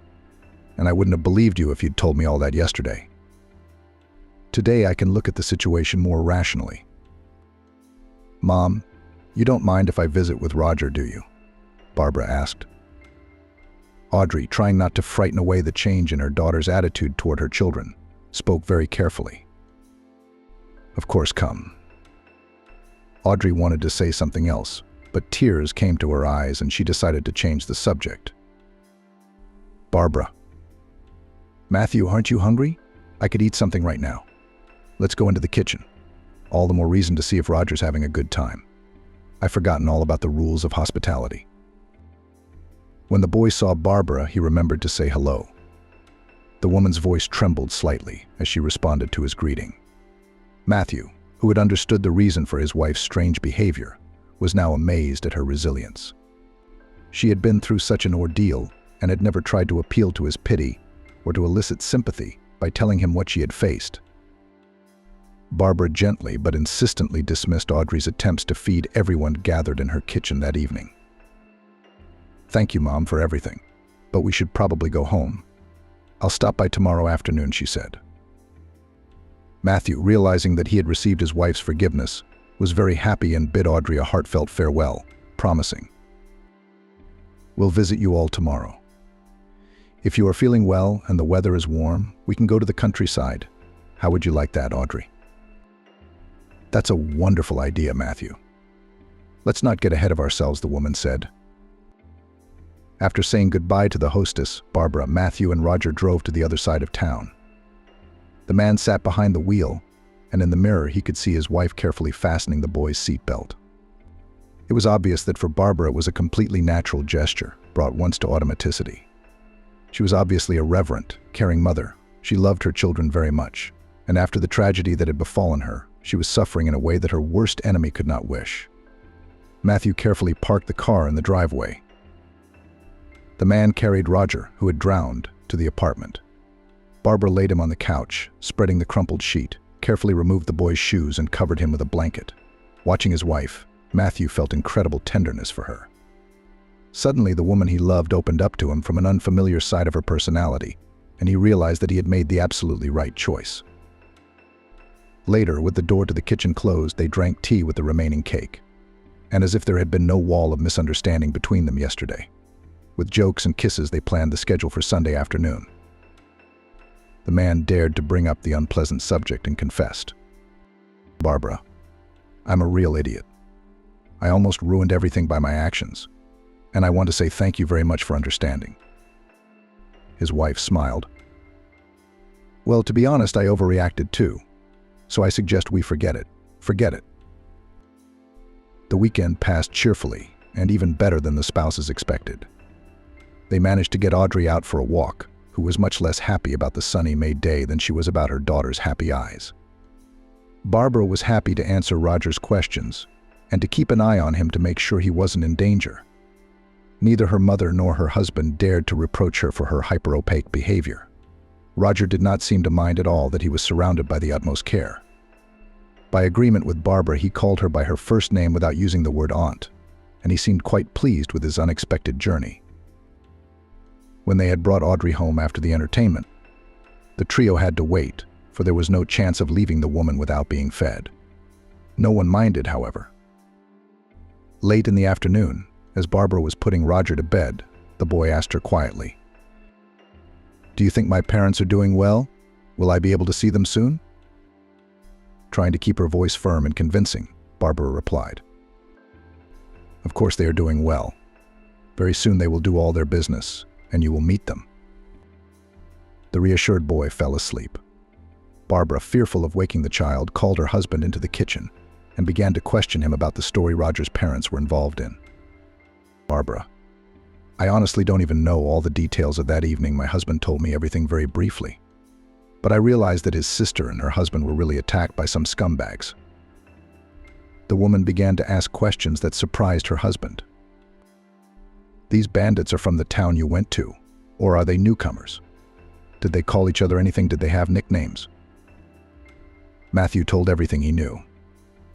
But it was not enough for Barbara, and she suddenly asked, "Can't you get in touch with Hugh urgently? I need to get some clarifications from him to try to help Roger's parents. Of course, he's not bad and quite comfortable with us, I hope, but it shouldn't be that mother and son are separated for long." It was impossible to guess from Barbara's voice how closely she took Roger and his parents' situation to heart. But now, knowing about his wife's past, Matthew realized how difficult it was for her. "In fact, Hugh gave me a password to a chat room that automatically deletes all messages. I think we can try to contact him." The man opened the necessary site, entered the data that he had learned by heart at the request of his army friend, and after a few minutes he exclaimed with joy, "It worked. See, he welcomed me." Barbara thoughtfully advised, "Matthew, ask him a question that you can tell if he's talking to you. And if there's even the slightest doubt, close the site immediately and pull the SIM card out of the phone." Alarmed by his wife's suspicions, Matthew quickly typed a few phrases and waited impatiently for a reply. After reading the message he received, the man exhaled a sigh of relief. "It's okay. It's definitely Hugh," he answered with our code phrase. Barbara nodded and asked, "Okay, text Hugh that your wife will be texting him now. And give me the phone number. I'll find out everything I need to know from your friend." No longer surprised by anything, Matthew handed the smartphone to his wife. She texted with someone she didn't know for quite a while. Then she grabbed a pen, quickly wrote down a number on a bread wrapper, tore off a piece of paper with numbers on it, clutched it in her hand, and handed the phone to her husband. Barbara left the kitchen and headed for the bathroom, which had the best noise insulation in the apartment. After taking a few deep breaths, the woman dialed her former father-in-law's memorized number. But the phone was unavailable. Barbara gathered all her will and dialed her ex-husband's number. Soon his voice sounded in the receiver. "Hello. Don't be silent." "Frank, it's me, Barbara." Her voice trembled with excitement. "Barbara, it's good to hear from you." The man's demanding tone softened considerably. "My father is abroad, but if you tell me what the problem is, I'll do my best to help you. I am now working in the regional prosecutor's office, so all my connections are at your service." "Thank you," the woman replied and told me everything she had learned, dictating the number she had written down. "Okay, Barbara, I get it. It's not the easiest thing in the world, but it's manageable. I think in the end, for every scumbag, there's a more powerful force. I'll try to help and warn this acquaintance that I'll call him tomorrow or the day after tomorrow, depending on how things turn out. He'll be able to take the call from his cell phone." "Thank you, Frank." Without waiting for her ex-husband's retort, Barbara ended the conversation and washed her face with ice water, hoping that it would bring her at least a semblance of composure. During her conversation with Frank, she wanted to apologize to him, but she couldn't. The bitter resentment of his neglect, which had caused her to lose her children, still burned her heart. At the same time, Barbara was well aware that without the intervention of her ex-husband, who had extensive connections in the area, Roger's family was practically doomed. And she wanted to keep the boy safe and try to save his parents. For a while, Barbara sat in the bathroom, equalizing her breathing with exercises. Seeing that an hour had practically passed, she returned to Matthew in the kitchen and informed him of what Frank had said. The man texted his friend the information he had received from his wife and hugged Barbara tightly. He saw how exhausted the woman he loved had become in the last hour and didn't know how to help her. He wanted to protect her from all adversity. Instead, Barbara had to turn, as Matthew easily guessed, to the man who had nearly destroyed her destiny to the ground. The conversation stirred the woman. She released herself from Matthew's embrace and automatically began clearing the table, not paying attention to the fact that she was sending her husband's completely untouched food into the trash. Finally, the man intercepted her hand and suggested, "Drop the fuss. It's been a hard day and we need to rest." Even as she listened to the peaceful breathing of her sleeping husband, Barbara could not calm down. The images of her little ones came to her mind's eye. They smiled toothless smiles at her. Then they were going to kindergarten for the first time and turning to the window, waving their little hands at her. They give her Mother's Day cards. Here, obviously conspiring, instead of falling asleep, they clap loudly and unanimously when she starts to sing them a lullaby. How many pleasant moments there were, so carefully stored somewhere far away in the memory. And so rudely all had been crossed out by an accident. How many times she had warned her sons not to take risks. And they still wouldn't listen. But what was the use of being angry now? You can't get the water back. Their father is now the only hope that Roger will soon be able to hug his mother. At least let Frank be able to help this complete stranger to Barbara. "Bab, bab, bab," Roger mumbled, and Barbara slipped out from under her husband's arm and hurried to the boy. Carefully, she adjusted the blanket, which he had almost thrown to the floor. Felt Roger's forehead, frightened that the child had spiked a fever, and breathing a sigh of relief, sensing that, from her experience, all was well. Roger opened his eyes and Barbara sat down on the edge of the couch and hummed softly a lullaby. The boy had long since fallen asleep, but the woman remained seated beside him. She wanted the child to return to his parents as soon as possible, and at the same time she realized that she would desperately miss spending time with him. As the sky, visible through the slit between the curtains, lightened, Barbara went quietly to the kitchen to make herself some coffee and work on her papers, because there was no point in going to bed. In these lucid hours, maybe somewhere far away, were already deciding issues directly related to the fate of Roger. But Barbara was powerless to influence anything. She had already done all that she could, overcoming her resentment. And now all that remained was to wait for the result. After carefully studying the papers, the woman made notes in the margins, wrote out her suggestions on a separate sheet of paper, and carefully tucking everything away in a zippered folder, began, trying not to make any noise, to prepare breakfast. She had already decided to ask Audrey's boss to excuse her, so as not to tire the boy out too much by moving around unfamiliar places. After waiting for the time to send messages, Barbara typed to Audrey that she would send the prepared documents through her husband. She began to think about what she could do to please the little guest, who of course was worried about being separated from his parents, although he was trying to be a good boy. When Matthew, who had showered but was still yawning, came into the kitchen, Barbara had almost everything ready. She invited her husband to the table and asked, "Matthew, stop by on your way to Jack's and give him the file for me. I've already warned him that I won't be able to stop by work for a few days. And if there's anything that needs to be reviewed, have him email it to me or have it forwarded through you. As a last resort, of course, I'll come over. But I don't want to stress Roger out. I was going to take him to Audrey's mom's and then go to the Children's Entertainment Center. Why does he have to play on the computer all the time? Let him have fun, let him have fun, let him have fun, let him have fun. Keep his mind off the sad stuff. He was having nightmares at night." Matthew agreed to his wife's plan, and after quickly swallowing his breakfast, he thanked her and began to get ready for work. Roger woke up much later, but Barbara didn't think to wake him up. She wanted the boy to feel no discomfort. The woman fed the child and then suggested, "Let's stop by my mom's for a while and then we'll go somewhere to rest." Barbara received a text message on her phone, and she smiled when she saw the notification that the money had been deposited. Matthew made sure his wife didn't have any financial problems. The woman smiled and asked the boy, "Would you like me and you to go to an amusement park? It's not far from the city, and there are many different options for a fun vacation: a laughing room, rope courses, and I think even a climbing wall. Do you like that kind of active entertainment? Or maybe you prefer a movie? That's no problem either. I haven't seen a movie on the big screen in a long time."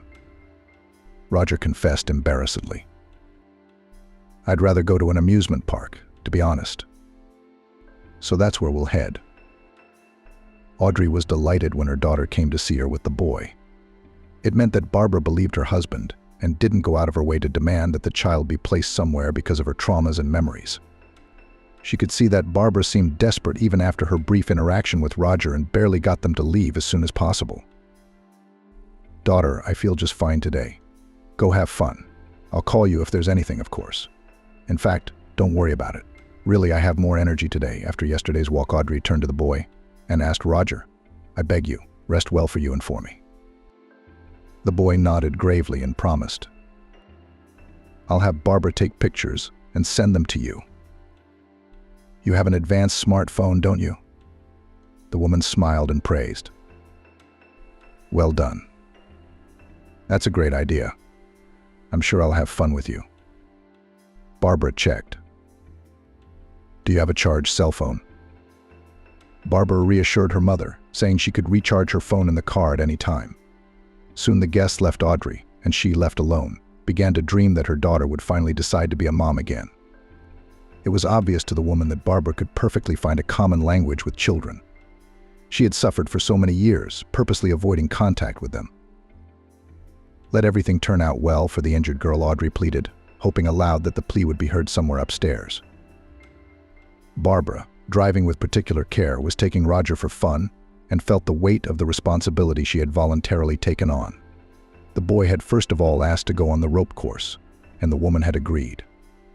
She wanted to grab the child in her arms and hold him in her arms. Barbara watched the boy and took photos from time to time, but she didn't dare to distract herself from sending especially expressive pictures to her mother. It seemed to the woman that if she took her eyes off the boy for even a few seconds, something bad would happen. The thought crossed her mind of the degree of desperation Roger's mom was in if she agreed to give her son to a near stranger. Such an act could only be dared because of the real threat to the child's life and health. So she, Barbara, had no right to let down a woman about whom she knew the bare minimum of information: name, surname, age, and the fact that the unfortunate woman, together with her husband, had gotten involved in a story from which she could not get out on her own. Barbara, however, was in an even more advantageous position. Erin, Roger's mother, knew even less about the people who had taken her son in. The fun-filled Monday had flashed by without a second thought. The boy, tired from his many outdoor activities, fell asleep after a hearty dinner and rested peacefully until morning without crying out or waking up. Matthew and Barbara chatted quietly in the kitchen. The woman spoke enthusiastically about how bravely Roger had conquered the rides and showed pictures. "Tomorrow I want to take our guest to our museums after his visit to his mother, and then go to the movies. Or vice versa, whichever Roger wants. If you can join us, it'll be fun. He's so funny, and sometimes he has such deep thoughts. He told me today that adults try to look serious on purpose so that they'll be afraid and no one will bother them. Can you believe that?" The man agreed that there was something reasonable in that conclusion. "And I suggest, Barbara, let's go to bed like Roger. Because tomorrow I expect it's going to be just as busy." Neither Tuesday nor Wednesday brought word from Frank or the boy's relatives. Although the child attended all sorts of entertaining and educational establishments, his mood grew worse every day. He became more and more reflective and sad. Matthew and Barbara realized that the boy was missing his family more and more, but they could not influence the situation. Only on Thursday, when Barbara and Roger were visiting Audrey, the long-awaited call came. Frank informed his ex-wife that the main difficulties were over and warned. "There are still a few things to be resolved, but that's minor. The main thing is that the boy is no longer in danger. His parents have already left in the direction of the city where you now live. I warned them to call you in advance, as they will arrive, and clarify the address. Anyway, I'll take this case to the final point, of course. Don't worry." Barbara thanked her ex-husband profusely. "Thank you, Frank, and forgive me for everything." The man's voice was ringing as he replied to the woman he had hurt so much. "Barbara, you don't know how glad I am to hear from you, even if it's for such an occasion. I wish you happiness, and if you need anything, don't hesitate to contact me. I'll always be glad to help you." Barbara said goodbye to her ex-husband. Audrey, hearing her daughter's conversation, couldn't believe her own ears. It seems that her Barbara quite adequately just communicated with a man whom she had once loved and then hated. "Mom, we have to leave. Roger's parents are already on the road, and I still need to give him a bath." The child realized that he would soon see his mom and dad and started jumping around the room, shouting yay. Barbara barely managed to keep him quiet. Audrey, happy that the situation had been resolved safely, gave the boy a souvenir of her photograph and a collection of stamps, which he liked so much. "Here you go, Roger. You'll look at the album and remember." "I won't forget me, Grandma Audrey," even without stamps, the child promised. Seizing the moment, Barbara called her husband to tell him the good news, but it turned out he already knew. "Barbara, Hugh told me that your help has solved everything. I'm taking a cab home now to get ready for the party." Barbara was a little sad to part with the boy who had awakened in her memories of the most joyous days with her sons, and she invited him to visit the toy store on the way. "You know, I'd really like to get you something too. Choose whatever you want." The boy did not resist, but apparently embarrassed, did not walk for a long time between the racks with toys on display. And very soon he took from the shelf not the most expensive robot. On the way to the checkout, Barbara put in the basket an airplane, which Roger had once told her admiringly, and some more board games. "Oh, so many things," marveled the child. "What a celebration today." "Yes, Roger, it's a very big party today," Barbara agreed. By the time the doorbell rang, the boy was already cleanly ransomed and the cutlery was flaunting on the table. Erin, barely over the threshold, rushed to her son, hugging him and showering him with kisses. The boy's father handed Barbara flowers, and Hugh gave Matthew a firm, manly hug. After Roger, assuming the role of an adult, introduced the parents to the owners of the apartment, everyone sat down to eat. Erin volunteered to help Barbara and confessed, "If it weren't for your kindness, I don't know how we would have gotten through this. I don't know how to express my gratitude. My husband and I have raised money to offset the cost of Roger and your inconvenience." Barbara turned pale and replied, "Erin, put that envelope away at once. Don't insult me with this act. You have a boy who will be going to school soon, so spend this money on him. If it's not too much trouble, send me and my husband a picture of him once in a while. That would be the best thanks." Outraged, Erin burst into tears and hugged Barbara. When Roger, disturbed by his mother and Barbara's long absence from the table, looked into the kitchen, he saw the women roaring, unable to hold back their tears, and began to ask in a mature manner, "What happened?